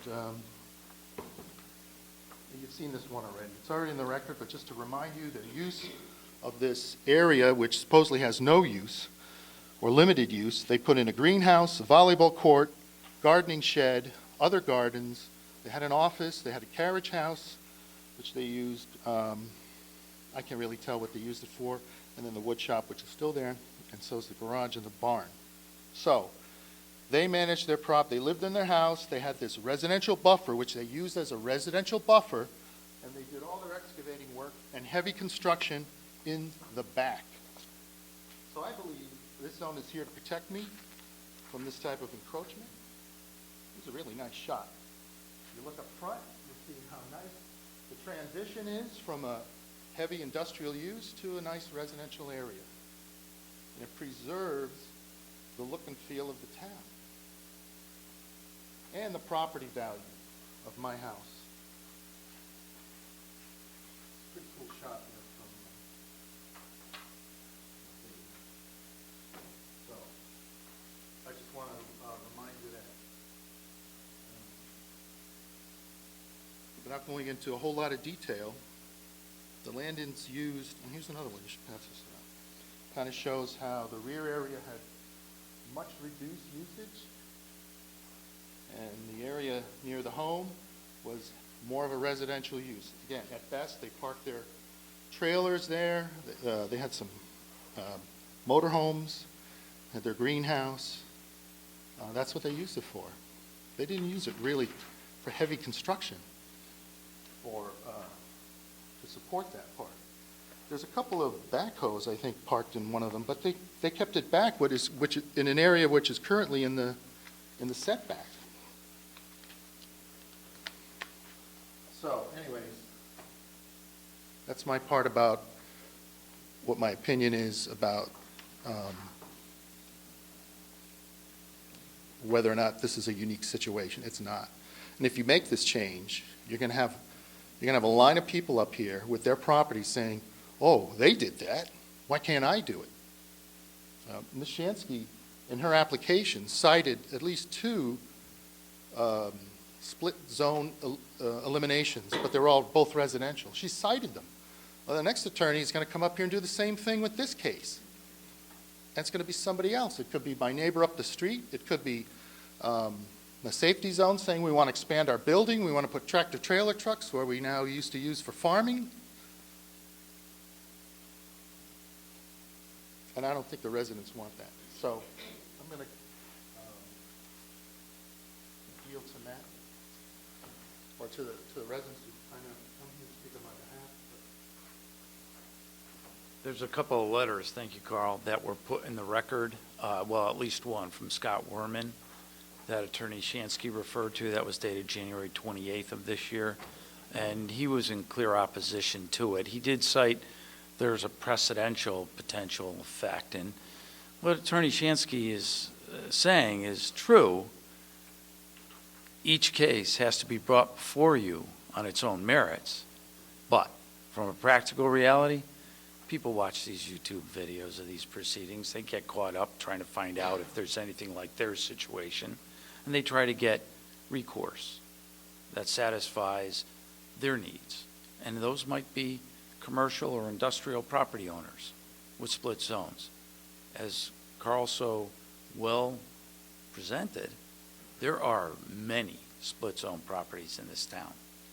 And I'll get into it a little bit later, but that's a result of the genesis, or the evolution, I should say, of your zoning regs, starting in the early 50s on up through when they really started to mature, which was in roughly the late 70s, early 80s. And then even to today with the plan of conservation and development versus the plan of development back in the 50s. All right. I'll get into all that a little later. It's all laid out in my memorandum in opposition to this application for the zoning map amendment, and that's what we're supposed to narrow this to. So I do want a couple of the neighbors who are kind enough to come to be able to talk. Sure, please.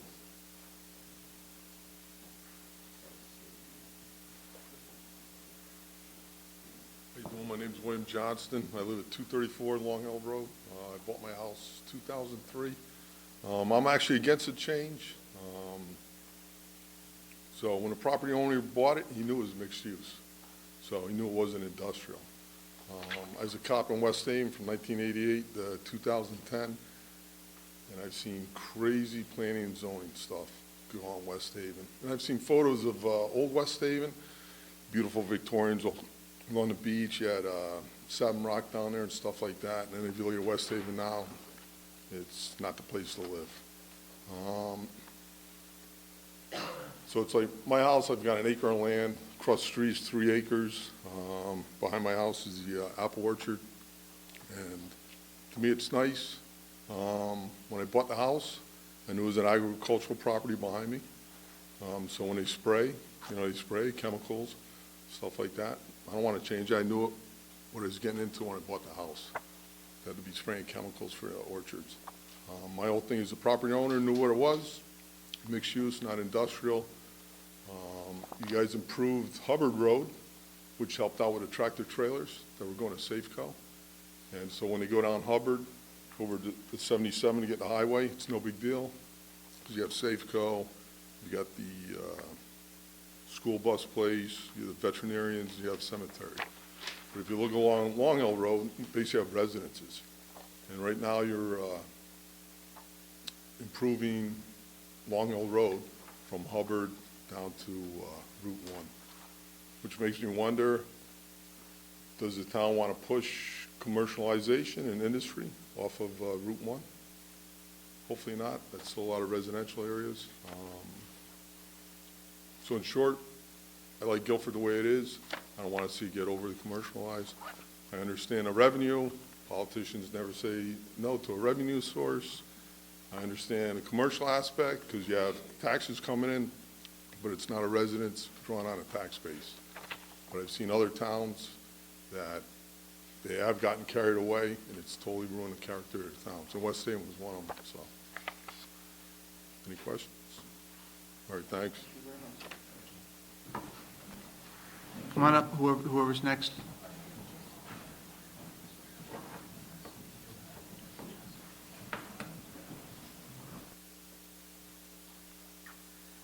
Good evening, David Summerlin. I live at 406 Long Hill Road. I've been there 32 years. I've seen a lot of changes at the lower part of Long Hill Road. I'll be short. I think these buffer zones were put in with the wisdom of protecting the residents from industrial. I would differ with the comment earlier that you are not setting a precedent. I think this would set a precedent. So I would be against getting rid of the buffer. I just want to keep Long Hill Road agricultural, residential as long as I can. I'm going to probably die in that house. So anyway, right across the street from me is the safety zone. If that buffer zone were to disappear and all of a sudden there's something a lot closer to me, I certainly wouldn't be happy either. Thank you. Sir. Somebody else, sir?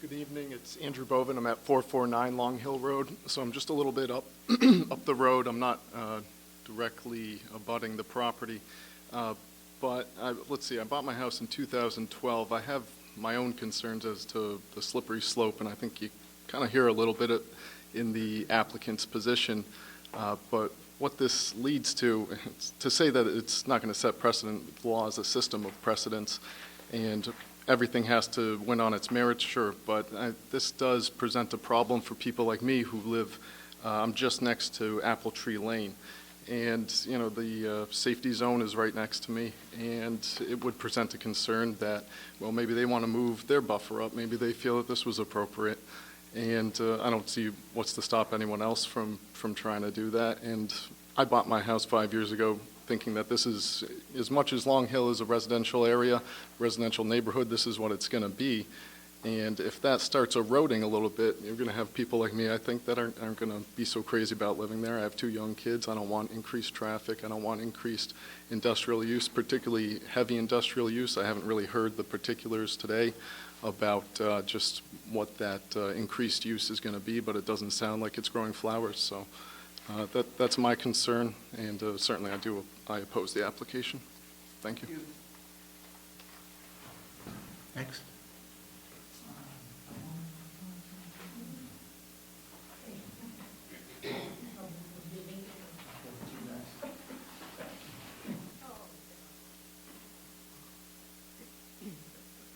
I'm Alvana Fitzgerald, and I live at 361 Long Hill Road. I moved there in '97, and I was blessed with the fact that it was farmland, and we could stay there forever. I finished raising my children, and some of them raised their children, and now I have great-grandchildren. And I would like to know how many of you in the room today here has done business with someone in Guilford on a handshake. When we came here We were so blessed because the people were more interested and had more pride in their town than they had in their pocketbook. You always had a friend. And I know things change. Things really change. But I feel terribly sorry for my neighbor.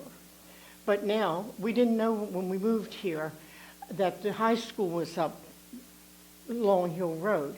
And we only replaced about 9 mailboxes before I told the post office, I'm not buying another mailbox. And things just went along. When the farmers died off, Mr. Fonicellas, they worked from before dawn until way in night. And as they moved on, and their children were at the point they wouldn't want to carry on the businesses there. They wanted the money. And I have to be perfectly honest with you, the safety zone wasn't there. There was another company there, and they sold out, and they had to sell out to a foreign country. They sold out to France. And when they sold out to France, then they moved back with a company from up in Rhode Island. We had no problem. There wasn't any problem at all. And then after the Fonicellas died, they put the building in the back there with the insurance company. And tell the honest to God's truth, I was kind of happy because it was a nice looking building. And the people that were doing the work there were really nice. And I didn't feel so isolated. And then the landing property was all divvied out there. But now, the head of my bed is right on Long Hill Road. At 5 o'clock in the morning, a school bus goes out, and that wakes you up every morning. And then he started 6 o'clock with all the school buses. But with these poor people, they're about as far as from here with all the heavy construction, all the heavy trucks from the utility going out. They'll have a flatbed, and then they will have another, what do I want to dig in a backhoes with a backhoe on it. And when that goes out of the side, the driveway next to this people's house, my house shakes because there's nothing on the flatbed. That's empty, and they're just going to, it's like a zoo. We have the school bus children, and that's not really safe. And then we have all this heavy equipment, and Lord knows what they bring in all these trucks load of dirts that they drop, that they put back there. I don't think we are supposed to be breathing all of this. If Guilford was a small town and they didn't have any other place for it, that would be one thing. But our green down here is renowned all over the world. Even in Japan, people have gone there and studied about the Guilford Green. And I don't think it's very safe, and if there's anything you can do about it, I myself would be grateful for it. Thank you. Thank you, Mayor. Hi, I'm Olive Mordock, and I don't live on Long Hill Road. I live on North Fair Street, which is right in back of CVS Pharmacy. And, but I see that there's split zoning here off of Church Street, and I think it's absolutely clear that a precedent will be set. I know, I think Mr. Bauer and Reggie were the only two. I fought for 2 years with CVS Pharmacy concerning the lighting that was shining into our bedrooms, and I'm on the far side of North Fair Street. Once you allow this, it becomes very, very difficult to change it. And I believe there will be a precedent set, so I'm against it. Thank you.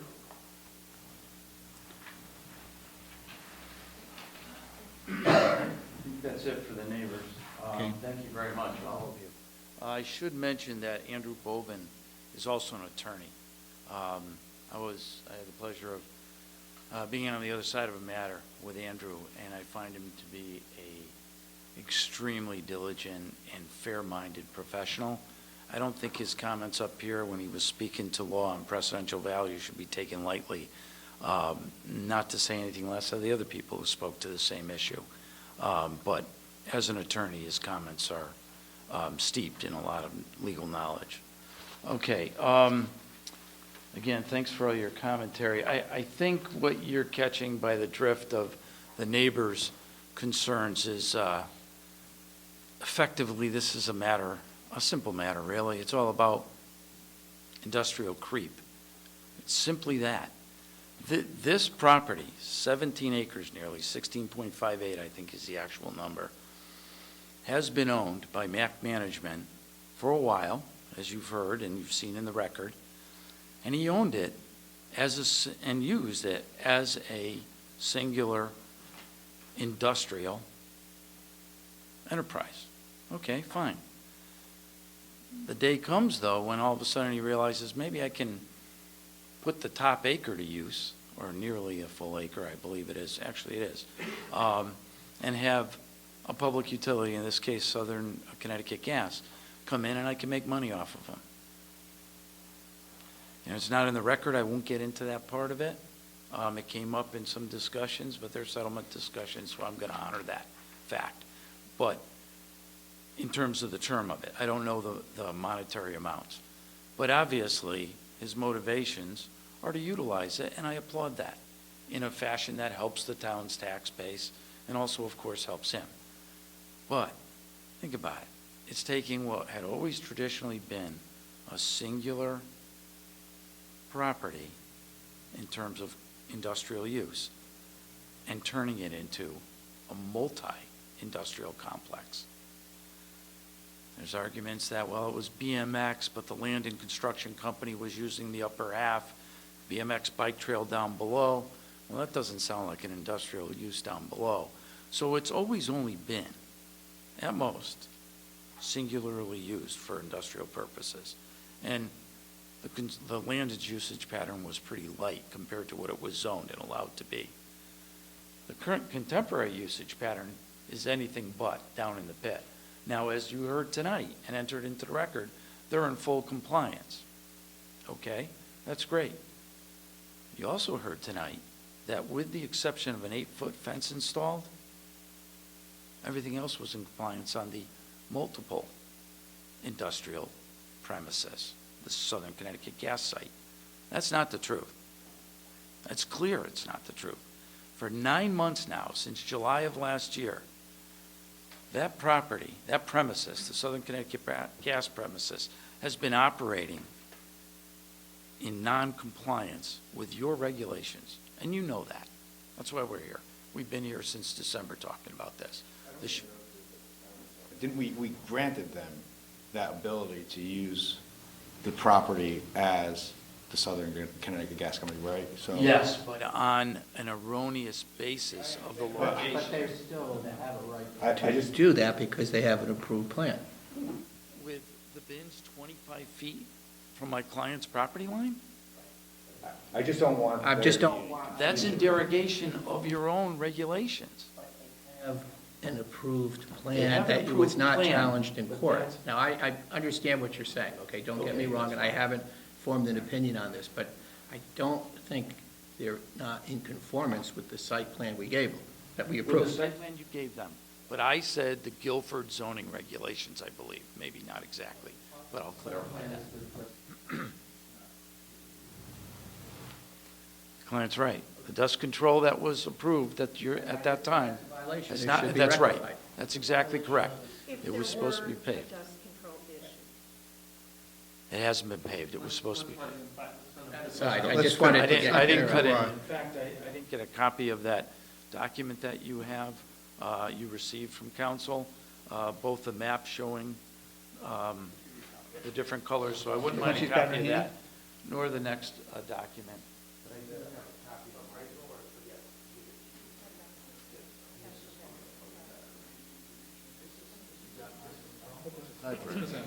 Where's the extra? Here. Appraisal, I had an extra one. Here's, oh, you have a map. Do you want another appraisal? Oh, So I ask for this now because, again, even this shows, well, this actually shows a re-siding of the concrete bins. And if the zoning map amendment is approved, then those would be the requisite 75 feet away. That's fine. That's all in the future. That's only if this happens today. For 9 months, my client's been living with the consequences of that erroneous submittal, that site plan, vis-à-vis the zoning boundary.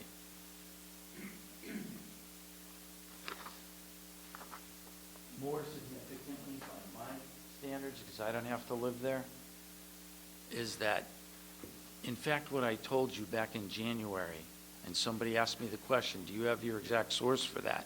At the time, I saw it in a lot of the different documents that I had looked at in your land records, in your regulation records. Since then, I was able to ferret out exactly how this 300-foot buffer zone, this separation area, actually evolved.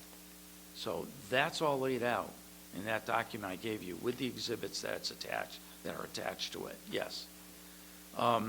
It is not by accident. And also, it's well, I don't want to get into reading this, so I'll just try to hit the high points.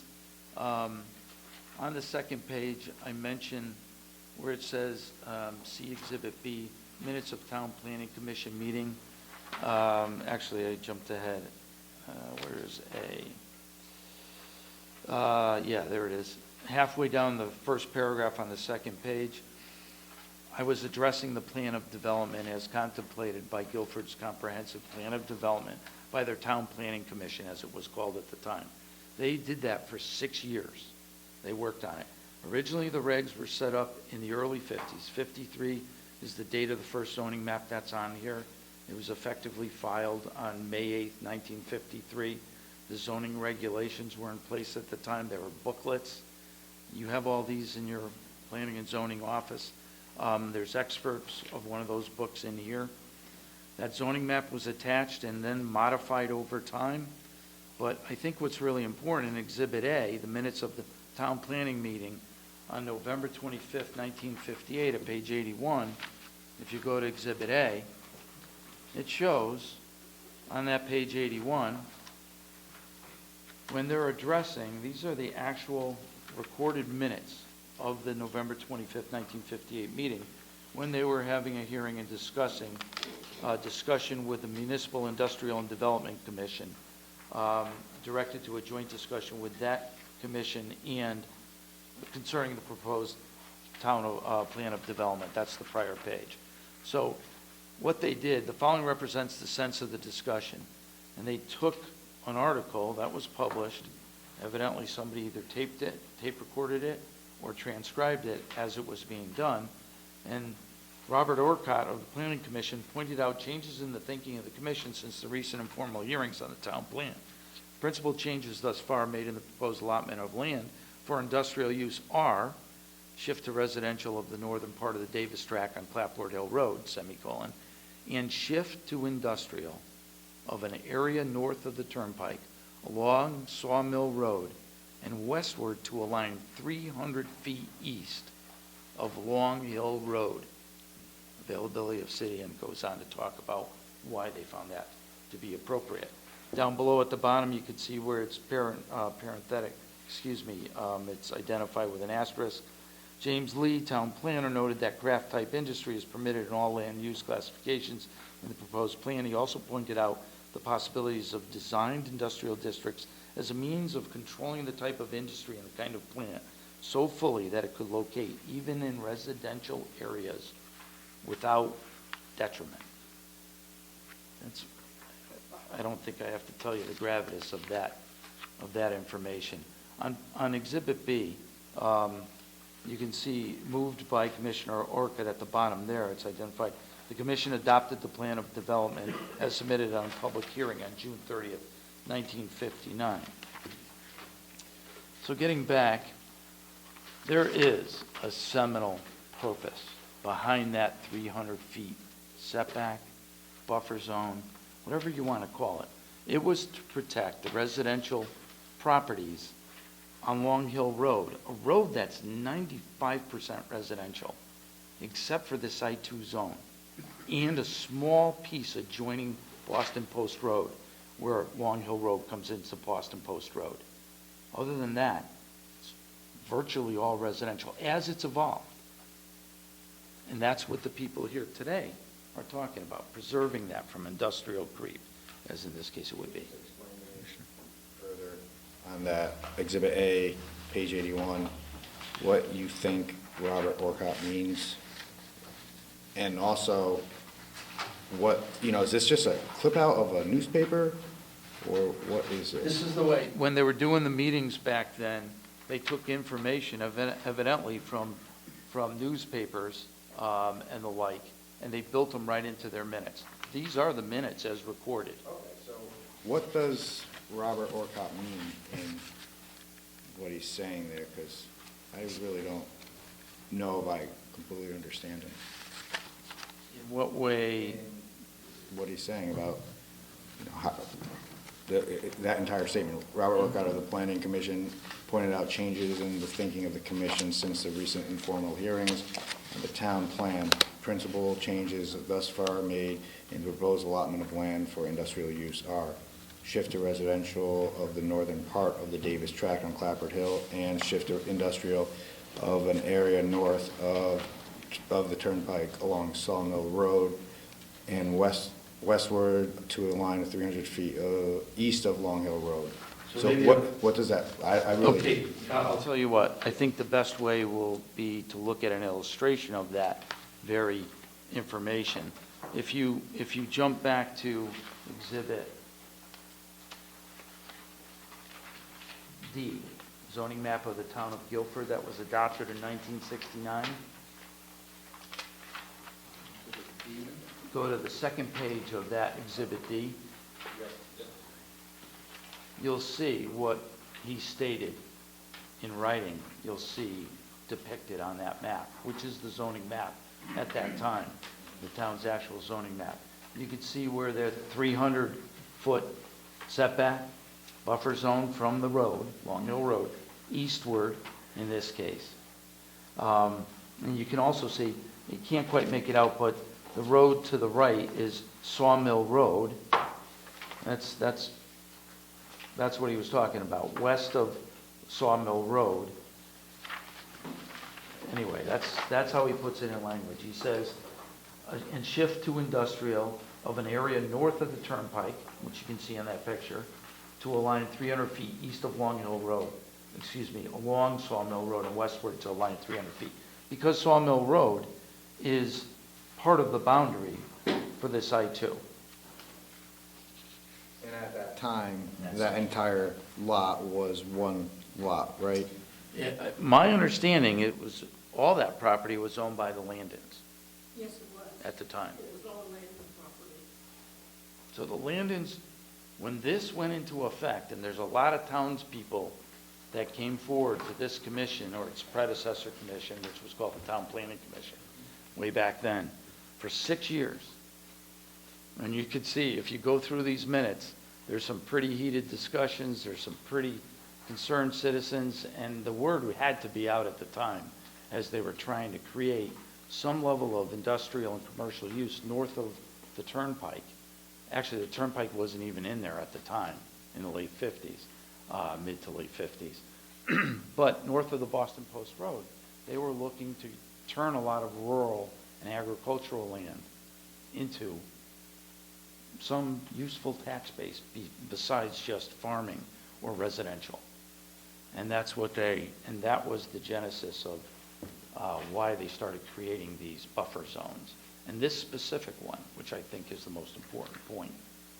I just had another question on Sure. buffer zone, since we keep talking about it. So you don't lend any credence towards Attorney Shansky's position that there really isn't any buffer zones, and the Planning and Zoning Commission creates its own sort of zoning by its setbacks and gives the appropriate allotments to the neighbors pursuant to setbacks that we set.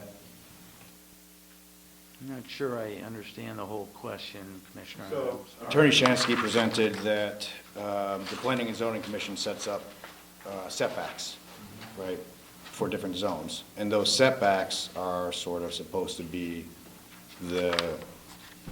They're often on the property lines, correct? Is that- Well, I'm going to say, I mean, I don't want to keep using the word buffer line because I don't necessarily know if buffer line is something that really like exists, but it's the setbacks that we do for a reason to allow the homeowners or the property owners to live happily ever after in their zones. Like in an R1, the setbacks are going to be less, and in an R8, the setbacks are going to be a lot more. And in an industrial that abuts a residential, the setbacks are different. So I just wanted to get your opinion on that and whether you think that that is taken care of with our setbacks, and why, if not, why you think there needs to be an additional buffer. Oh, the setbacks you're talking about are from the property lines? Yes. Okay. Or, in this case, from the zoning line, because it is different. If the zone line and the property line were one and the same, then it would be 75 feet. But when it's a split zone, and the property line and the zoning line are not the same, then it's 55 feet. So you have that distinction. I believe that by example is what you're... Well, I mean, sure. Just Let me- go ahead. If we did move the line, and I'm just hypothetically saying it there, it'd still be a 75-foot setback from the property line. 75 feet, which would be a lot closer than it is to my client's I property. understand that it is closer than it is today, but I think what Josh is saying, isn't that the Planning and Zoning Commission's idea of putting a buffer in there? Not this one. Excuse me, Commissioner, sorry. No, I'm just saying, if that's the 75-foot buffer between a residential and an industrial zone, and if it happens to be on the property line, we give them a 75-foot setback. That 75-foot buffer, as you're calling it now, or that setback, let's call it a setback, because that's what it should be called, is in addition to the 300-foot buffer, as I'm calling it. And it's not my word. Do you want to see where that is in here from your predecessors? That's in We here. could get there too, but so what's different about this industrial zone compared to other industrial zones, and why shouldn't other residents who are only 75 feet away from those industrial zones be allowed 375 feet away? You know, all I can tell you is what actually evolved with this industrial zone. And I think I've gone to great pains and at great cost for my client, from my client, to answer your questions a few months ago. And because I think it's extremely important in this case. You have the obligation, unless the regulations have changed, to keep those in place unless you find a suitable basis for change, correct? And in this case, this 300-foot setback from Long Hill Road is still in your maps today. It's clearly represented in your maps, which are incorporated by reference to your zoning regulations. It's the law. And that 300-foot separation zone, if you want to take a quick look at, I'll come back to that point, has been in there forever. E2, the last exhibit, it's 3 pages. On the last page of that, again, there's an asterisk to help you find it. It's not highlighted on yours. At the end of the first paragraph, this is a statement by this is an answer by the town planner, I believe. First, it's Mr. Reed at the bottom of the previous page speaking, and now it's Mr. Lee, the town planner at the time, which was back in June of 1958, when all this was trying to be finalized. He says, Mr. Lee said, that a limited number of light industries were intended for this area. The area they're talking about, you've heard about tonight. That's the State Street area, where there's a 200-foot set buffer zone. But let's use his words, intended for this area, and in accordance with the plan, there would be provided a buffer zone between incompatible districts. That's 200 feet there. Because a lot of those properties are on 10,000 square foot parcels, not full acres, not multiple acres like some of the folks here are dealing with up on Long Hill Road. and dealing with much bigger industrial premises or enterprises near them. The safety zone, White Mountains, and Mac Management's aggregate pit down below, and potentially, or what's in reality existing right now, Southern Connecticut Gas Service Yard. I don't know what you want to call it. I've heard it called different things. It was an emergency response center when it was approved, was it not? Yes. In any event, that is the genesis of how this 300 foot buffer zone, now I'm going to call it buffer zone because that's how it originated. And that's how it's still represented in your regulations vis-a-vis your map, your existing current zoning map. For this property, for the petitioner's property, affecting my client's property, and affecting, to a significant degree, the area neighborhoods, neighboring properties. Particularly Mrs. Fitzhugh, she testified she had vibrations that she feels. She complained of dust, I believe, as well. Mr. Moritz is much closer to the activity that comes down that driveway, which, as Commissioner Meyer pointed out earlier, if the whole parcel becomes I-2, I posit in here there could be a scenario where not putting actual stationary equipment there, but perhaps a queue of diesel trucks, loaded diesel trucks waiting to depart, because you might have SCG, you might have a little traffic congestion, SCG leaving at the time that some of A&W Sanitation or some successor in interest to the enterprise down below is sending trucks out, or they might have a construction project that they're servicing. Who knows? I mean, if that was in place back in the 50s or early 60s, then they've been in violation of that for years, right? The activity that's taken place there. Well, no, because the 300-foot buffer cited the industrial property, the industrial zoning line, R5 on the west side of it. Is there activity taking place within that 300-foot buffer now on the site? There is now, yeah. How long has it been there? 9 months since you approved it back in No, it's happened before then, right? The guy who owned it before that was doing industrial-type uses there. We're hearing that Mr. Landon had, according to my client, that's not necessarily the case. If you look at those aerials, it looks like it was utilized. And I'm talking about the R5 section of that 1 acre parcel that SCG now has the use of as a tenant in interest. But what was taking place within the 300 feet, my point is that it was an industrial use that shouldn't have been there. I don't think it was used industrial. You're saying 300 feet from the road all the way back was never used as any kind of industrial use? Well, my client mentioned before, I don't know the answer to that. Just saying, I think it's important because if, so, well, I don't know. The reason I ask is this, but after a certain period of time, maybe you two know better than me, but if a misuse has been made, after so long, it's grandfathered in under the statutes. Yeah, could you answer that? I can answer that. Well, I don't know about the factual representation. Some of the speculation behind those that I'm assuming. I think it's important to understand exactly what was the use there, how intense was it? It was not. I mean, Back in the 50s and 60s, it wasn't intense?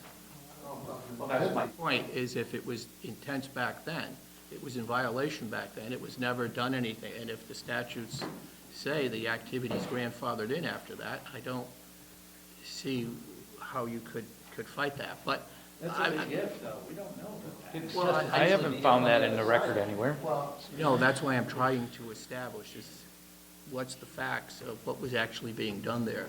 Well, there's an English hay barn that extends almost to the entirety I don't know, I'm east. just trying to get the facts, that's all. To where this zone line demarcation is between the I-2 and the R5. You're aware of that, right? Yeah. You could see it on that aerial. That zone, that English hay barn takes up a large part of the property. I have a picture of a carriage house that was adjacent to that took up had a pretty big footprint next to it. And there were other small farm-like structures. They sure didn't seem to be industrial-based. They might have been agriculturally based, but industrial? A residential zone, though. I mean, the other thing is, let me. Pre-existing use, and if those structures were there prior. My point is, but let me ask you this too. Let's assume that we don't approve this.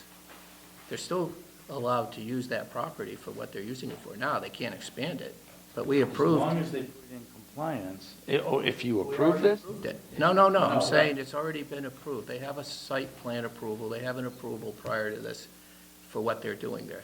I think you already said they're not, maybe the dust or something, but other than that, they're in compliance with what we approved, even though it was an error. And I will agree that it doesn't conform to the zoning code, and perhaps it was an error, but that's an approved use. So even if we deny this, they can still use it for what they're using for now, right? As long as it's in compliance with what we erroneously approved, or however you want to state it.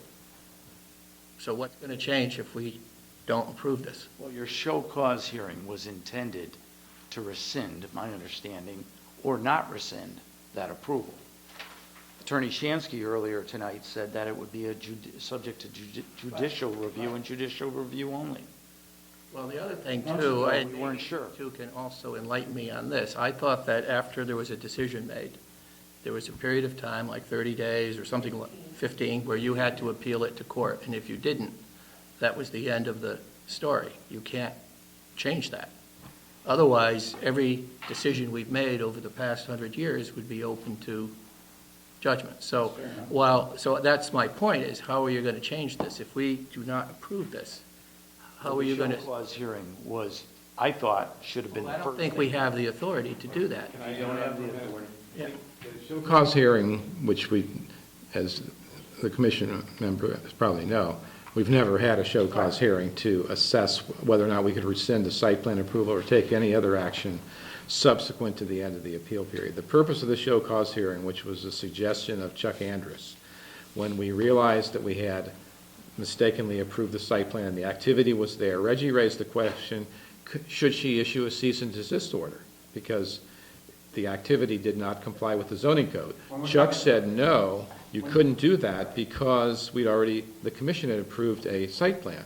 So we asked the question of Chuck, well, what should we do? The property owner appears aggrieved by this action. He's upset and complaining about what's going on. What should we do? He suggested this recourse of having a show cause hearing, during which time interested parties could make the case for what we might be able to do. Some people might argue that you can rescind, and then they would make that point. But just, It would be up to the commission to decide, subsequent to the completion of the show cause hearing, whether you're going to take some action or not. It would be part. but if I understand, just let me understand something here. This is all about, it's not about whatever else is happening on the property. What we approved was the use of the piece that is what Southern Connecticut Gas is. Everything else has been there for a long, long time. We're only discussing, the show cause hearing was meant to deliberate whether or not we have any authority to do anything subsequent to the site plan approval. For Southern Connecticut Gas. That portion of the property that was developed by Southern Connecticut Gas, correct. And I would venture, George, don't mean to cut you off, Yeah. that maybe not all parties would even show up to our show cause hearing, because I don't know what obligation they would have to. We would be mostly interested, I think the commission would be very much interested in what Chuck Andrus feels you can do, legally, and you probably would follow his advice, but you may get other opinions from other qualified experts as to what you can do. That was the purpose of the show cause hearing. And presumably, if you deny this application, then the next step we would take would be to reconvene that show cause hearing and then hear those debates. I'm sorry, that's correct. You have the special permit application. Okay, so I want you to get back to allowing you to finish, because we kind of got in the middle of that. Thank you, George. Okay, I mean, again, I could walk you down through the rest of the points in here, but you've heard them in one fashion or another tonight. Issues with, the Guilford zoning regulation 273-45 performance standards for non-residential usage, No dust, dirt, fly ash, or smoke shall be emitted into the air so as to decrease the value or enjoyment of other property. I mean, by its definition, this heavy industrial use with these trucks going by on a regular basis, coming in on a regular basis, lifting, loading aggregate and unloading spoils aggregate. It's creating dust, it's creating vibration. It's in so many different ways problematic to my client's quiet use and enjoyment of his property. The plan of conservation and development in this town wasn't arrived at lightly. It was very carefully scrutinized. It evolved over more than a half a century. To everybody in this town's credit, this town has a much better reputation in this respect than my town. I live next door, just to the east of you guys, in Madison. Not to say anything less of Madison, but as somebody mentioned here, Mrs. Fitzhugh in particular, your town green, to me, captures the essence of the character that you strive for in this town. The plan of conservation and development tries to preserve that character. And it tries to preserve it across all areas of the town. Individual neighborhoods, individual zones, and especially when it comes to adjoining incompatible zones.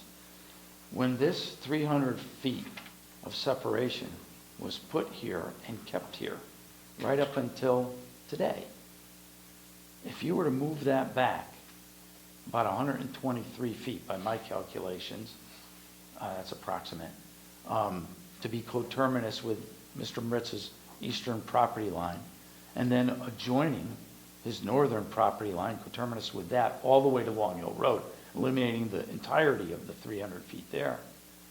You've basically landlocked him in a fashion that was never contemplated, and I would argue in direct derogation of your duties and your comprehensive plan. That wasn't just yours, but your predecessors, that hopefully you try to preserve over time and enact over time. It is an emotional appeal. Attorney Shansky was right on the money saying that. But there's a lot more than emotion in this document, in our rebuttal memorandum. This is what you and your predecessors designed. He bought on the basis of that design. You changed that back in July of last year. You going to make it worse now? I don't know how that stands up under legal scrutiny down the road. It invites a problem, a bigger problem. Could we have worked something out? Well, to everybody's credit, oh my Lord, we tried. And we tried really for our clients' behalves, respectively, but we tried for you guys too, because this is a mess that needs to be resolved. I don't think it gets resolved unilaterally to anybody's benefit because of the precedent that people are worried about being set. Again, all due respect and notwithstanding Attorney Shansky comments about that. Safety zone is right up the street, you know that, the northernmost of this I-2 zone. White Mountains is right next door to Miss Fitzhugh and right to her east. You know, these are big places, and if you go through your records of what was done with those properties since Arkwright was in there back in the 50s, when it was a smelting manufacturing plant, I'm probably using the wrong terminology, but you get my drift.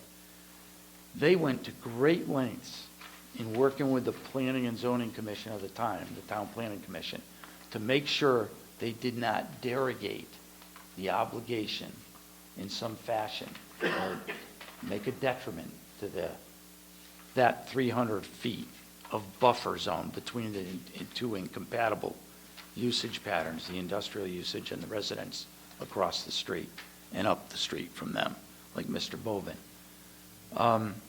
They went to great lengths. They worked by the regs, as did White Mountains. Beautiful building. And if you look out there, you'll see it's all set off. It's set off by fencing, very, very modest fencing. Mrs. Fitzhugh has a problem with this English hay barn and the SEG premises being chain link fence. That's all she sees when she looks out to the southeast of her property, out her bedroom windows, her house windows. That's a character that wasn't intended, and nobody else there has violated that character that these zoning regs evolved to impart on this I-2 zone and this neighboring area of the community.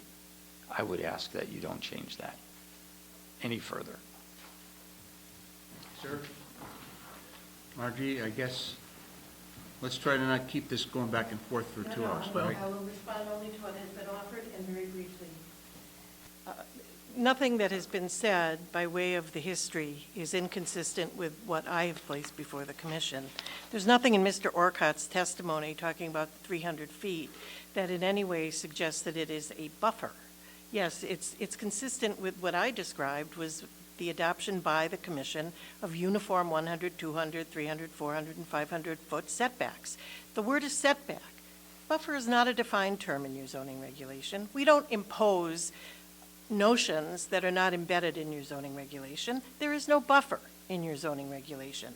This property is distinct because the Landons, who owned it from 1936-ish, continuously, and who used the house as the office for the construction company. So it's not even just a matter of the 97 feet, not 123, 97 feet between the property line and the zoning line, but the entire property to Long Hill Road was involved in their business at some point. Yes, and then it was also used as a residence, and then it was lost in foreclosure. So neither Mr. Orcott's testimony nor the later testimony from Mr. Reed establishes the principle of a buffer. They are just descriptive of what was in front of the commission at the time. And what was before the commission at the time is in many ways restricted to that time because, as Attorney Rubano said, your regulations have become more and more sophisticated and more detailed. Look at all the use districts that you've incorporated in the past number of years as we move into post-Euclidean zoning and don't just think about setbacks and height and use. So in that respect, you have been presented with argument, but not evidence. The Landon's continuous use does distinguish this site and this request from all others, and it truly, truly, truly, respectfully to all lawyers in the room, does not constitute precedence. And you know what? This commission knows it because you've been argued at before by people who've said, oh, you did it for whatever, and you say, well, no, but you haven't established your eligibility. We have established our eligibility through Mr. Peck's testimony, my legal argument in my letter and in my comments, and Mr. Glidden's appraisal information, and through the facts, the chronology. Photographs are photographs. They capture a moment in time. They certainly cannot be considered to be dispositive of anything as to scope and nature of activity in general. YouTube videos do not provide incentives for precedence, which is what one commentator offered. One gentleman, 234 Long Hill Road, said, because he talked about which of the other edifices that he was proximate to, it was the gentleman with the farm who understood that the chemicals were sometimes going to be used on the farm. He said, I knew what I was getting into when I bought the house. Mr. Moritz knew what he was getting into when he bought the house. It was subject to and used industrially by the right-of-way in his deed at the time he purchased the house. That industrial use was going on behind him at the time he bought the house. So I'm just saying that equity runs in more than one direction here. That Mr. Larkins, who has been functioning on that property since 1994 and who brought forth, with an error, inadvertently, a site plan that this commission unanimously approved, is entitled to some consideration as well. And on the facts, law, and planning theory, we suggest. I cannot say more emphatically that this term buffer zone does not exist. Mr. Moritz knew what he was doing when he bought it because of Didn't your client know that there was an R2 zone on part of their property when they I bought it? don't know if he knew that or not. The survey, as the commission has seen, does not have a zone designation on it. He was resident on that property since 1994, before he acquired it. So I can't say, we can ask him if he knew or not, but the operation was ongoing, so When you buy property, don't you get a property map that has a zone? no, you do not. No, in fact, one of the things I tell my students at the School of Forestry, if they learn nothing else from my class in land use law, it's that when they go to buy that first piece of property, look around, look at the zoning regulations, see what is going on around you, and if there are any read the Plan of Conservation and Development, because that is not within a standard real estate representation. It's just not. It's not industrial creep. It doesn't matter. It doesn't matter whether there's one use or two users or four users on this property. There's nothing in your regulations that restricts it. It's always only been used industrially. Lots of conversation about the buffer, Mr. Orcutt's arguments. Seminal purpose, there's the words of Attorney Rubano, there's nothing that connects those comments in the minutes to the conclusion he draws. It's a conclusion he argues, but there's nothing there to support it. And the fact that there are other split zones in the town, we're not here saying this is the only split zone. We are here saying that as a matter of good planning practice and good zoning work, that it creates an irrational situation that makes it confusing, difficult, and sometimes impossible to apply the zoning regulations to them. And that as a commission, our aspirations are higher to eliminate those situations, that there are circumstances under which it's viable and not disruptive. That's fine. This is a situation in which it is disruptive and was a latent issue. There is no such thing as a separation zone. There's nothing in the zoning ordinance. You know, when you're considering a special permit and you think of all kinds of conditions that you'd like to apply to them, you're constrained by law to only apply conditions that relate to standards that are in your zoning regulations. There's no freelancing here. We can't say, let's add this extra land in protection of the neighbor. We'll do that through the standards. We'll do that through the performance standards. And you'll see on my little colored drawing,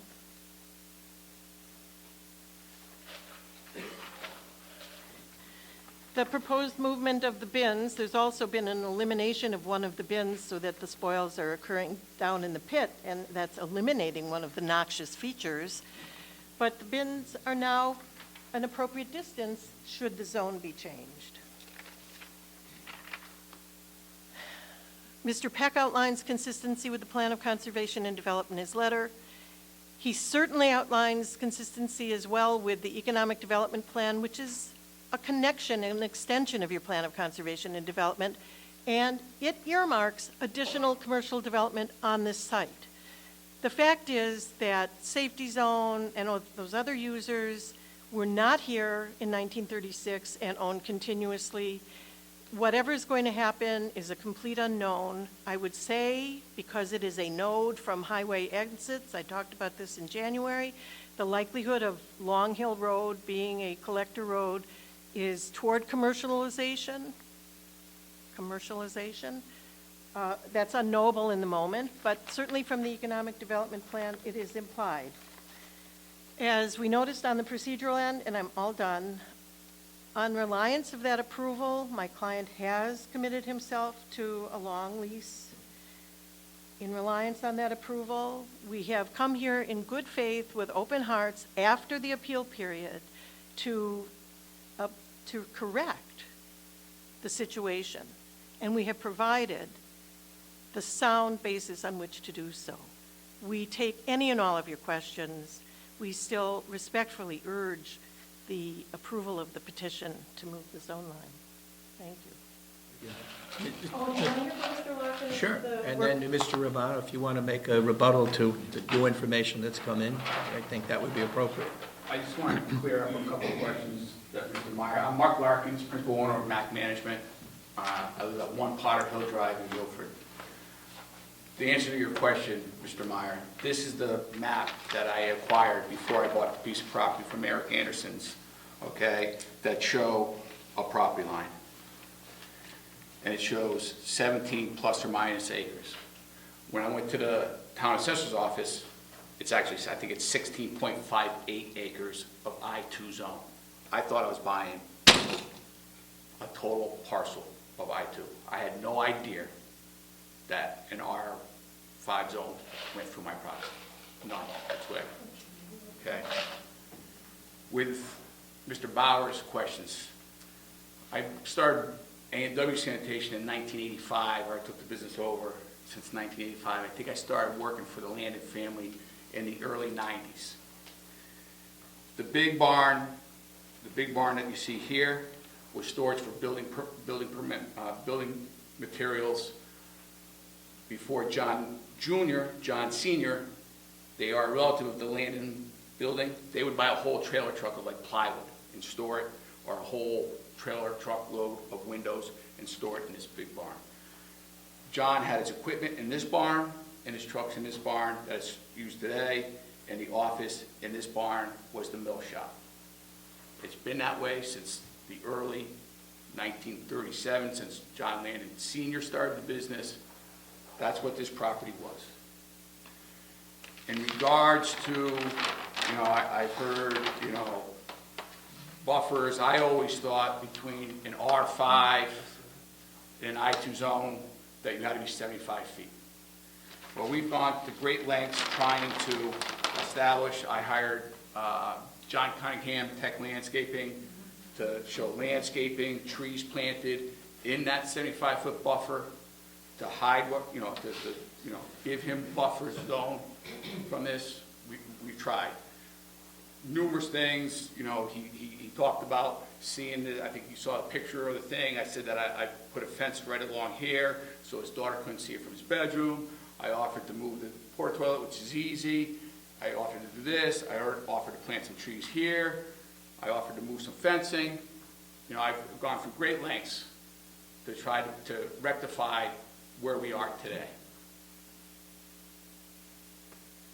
I don't know if you have any more questions for me, but these are the facts. This is how we got to this point, and this is what I tried to do.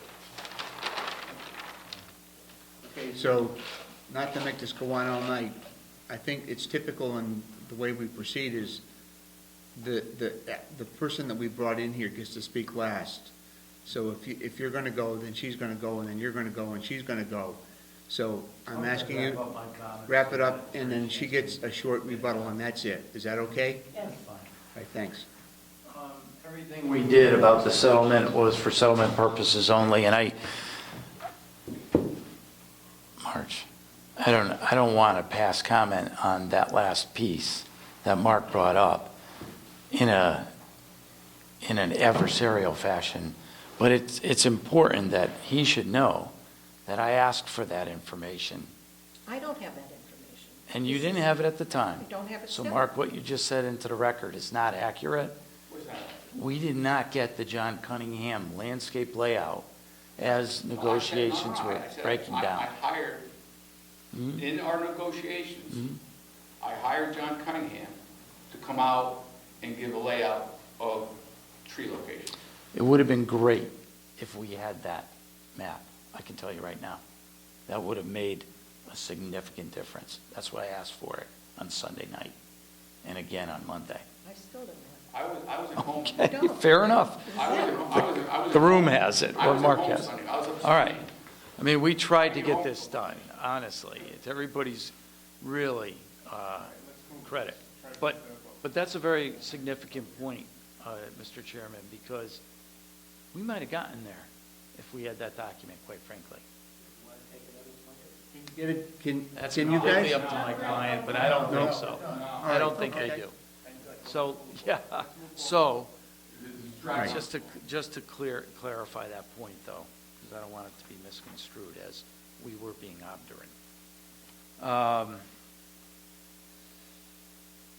Well, I do think our memorandum in opposition lays out And I know the current zoning regulation map preserves this 300-foot setback, if that's what we want to call it, whatever we want to call it. It preserves the western boundary of that entire I-2 zone. It preserves it in a straight line all the way down to I-95, and it does so for a reason. And the Landons had plenty of notice when that was first done. They did. They were owners of the property, as you've heard. So they knew everything about what was being done to their property. And they went along with it probably because they had a residential, they were in the residence that Mr. Moritz now occupies. Contractors store building materials in their barns in their residences. So it's... The garage is in the industrial zone, where they kept their trucks hidden. These trucks aren't hidden. The real details of a lot of those representations, I don't think we could ever necessarily ferret out because the parties who live there are gone or they're not around. But we have maps, we have indications. We do have a zoning map for the town of Guilford that clearly shows the history I talk about, and it's still in effect today with respect to this property. And that's what I ask is the basis for you denying this. Otherwise, it's a slippery slope, as Attorney Bovin mentioned before. It gets us running and rolling down towards the special permit, and then who knows where we go with the show cause. I would like you to do the right thing regardless, and that's what we've presented in our memorandum in opposition. I ask that you take a close look at it. Thank you. Thank you. Thank you. Short, Margie. 3 things. Lots of speculation about what the Landons knew. Doesn't matter. They owned it all. They were using it all. The changes didn't affect them.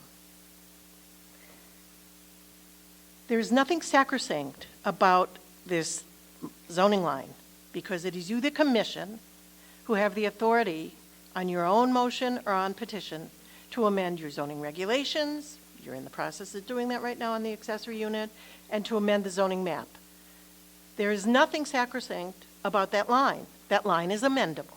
The statutes provide for it. Your regulations provide for it. That is not a reason not to consider this. And there is no slippery slope. Thank you. Okay. So we want to move that Well- we close the public hearing? My suggestion is, and maybe we discuss it, we close it. I personally, there's a lot of material here, want to look this over and go through all these documents. I'm not in a position to vote tonight, myself. Okay, I'm not either, so. But perhaps at the next meeting, Fine. Whoever the chairman is going to be. whoever the chairman, We have 45 days, I believe. 65. After we. yeah, after we close the public hearing. So is everybody in agreement to close the public hearing? I'll Rich? make, does anybody else want to? No. No. No. No, it's, look, this has been going on now for 4 months. Let's close the public hearing. Tom, the only question deals with this map, the maps that were handed out, and these stars. So, I mean, Carl prepared this, and I just think somebody should check it for authenticity and accuracy. I don't understand what all the stars are myself. And for example, like right over here in Apple Tree, there's 2 stars. That's the safety zone, and that's the bus terminal. I mean, they're in. All right. George said he'll take a look at it. All right. They're split. They're split zones. They're part residential, part industrial. I'll look at all that material more closely, and I can address I'll it. make a motion that we close the public hearing if people want to discuss that, or if somebody want to second it. and then I'll second. Okay, so do you want to vote or you want to discuss it? I'm ready to vote. Me too. All in favor of closing the public hearing, say aye. Aye. Phil, too? Yeah, I was Okay, there. good. Okay. All right. All right, so we're going to move on. I can guarantee you, we're not going to make a decision tonight. There's too much material here to go through and to be fair about it to all parties. I feel, in fairness to these guys, that we need to have time to do that. Okay? Thank you. Okay. All right, we're going to move on to special permits. Suggesting that you that you move to receive and set public hearings for all of these items as shown on this. Second. On this, without, Can we do that legally? no, we are receiving it and setting a public hearing. Okay, so this is a precedent right here. We could do this every time. let's And do say it. 5 minutes and a shot. Do it. Okay, all in favor, say aye. Aye. Now we can do it, it's a precedent. Okay, coastal areas, your management site. Including that one. We did Make them a all. motion, we receive and set the public hearing. It's as shown on the piece of paper here. Second. All in favor, all in favor, say aye. Aye. Can we receive and set the public hearing date for the recommendation by the zoning committee? We didn't already do that. No. This is another one. I'll second it. Aye. Say aye. Aye. Correspondence, we did. Other, we have a mandatory referral. Does anyone have it? You have a letter, these are the items that are going to be on the bond referendum for vote. We should do that tonight if you can. I mean, Okay, I'll make a motion, voted that the Guilford Planning and Zoning Commission approve a mandatory referral for various capital improvements for the town of Guilford as described in the letter from the commission, I guess probably to the commission, dated March 20th, 2017, from First Selectman Joseph Mazza. I second that. You have the letter? Read it into the record. I can't find it. I don't have the letter. I'll read it. You got it, Josh? I don't have it. I don't have it. Can you just add one? there's about 15 different things on there. I don't have it in my folder. Well, that's You already it's adopted in the office, right? It's also right here, Okay. if you want. You want to read it real quick? I'll read it if someone does. I can read it quickly. I can go You quick. read it, George. I can just, if you Let want, I George can read it summarize it. Yeah, summary. Miscellaneous town facilities improvements, including elevator, fire alarms in the town hall. Miscellaneous road construction projects, including Driftwood Lane, Cardinal Drive, Sagem's Head Road, Uncas Point Road, New England Road. Installation of a 30,000-gallon in-ground water supply tank on the Hoop Pool Road. Facility improvements at Baldwin School, Cox School, Jones School. Security upgrades at Abraham Baldwin School. You're not approving any of these projects. All you're doing is approving Remanding to go on the bond referendum, right? Report in favor. Did we make? Well, we already had a motion and we had a second. All right. All in Favor, say aye. Aye. Okay, let's see, let's move on to election of officers. Is that next? Yes. Phil, would you like to? After discussion with almost all of you, I've got a quick slate to put forward for a vote. That would be Frank DeAndrea as chair, Josh Hirschman, sorry, you look like Richard Meyer there for a minute. Josh Hirschman as vice chair and Richard Wallace as secretary. Make a motion that we accept the slate as offered. I second. This is easy. All in favor, say aye. Aye. Can everybody vote here? Yes. Yes, everybody votes. Alternates. Congratulations, Frank. Congratulations, Frank. We've got 8 people voting. No, Alan, you can't, wait a minute, no, seriously. sit here, though? Yeah. Hold on one second. It was 8, it's only 7 people can vote, so. Everybody votes. Everybody votes. All right, that's right. We went Mr. to Chairman, that. I make a motion, we pay Shore Publishing $192. So moved. Second. Favor. There you go. Mr. Chairman, I have reviewed the minutes from 3:15 of our regular meeting, and they appear substantially correct. I make a motion, we accept them. Second, please. Second. All in favor, say aye. Aye, Mr. Chairman, for the last time, being that there's no more business before the commission, I make a motion that we close this hearing. I second. All in favor, say aye. Aye. We're adjourned.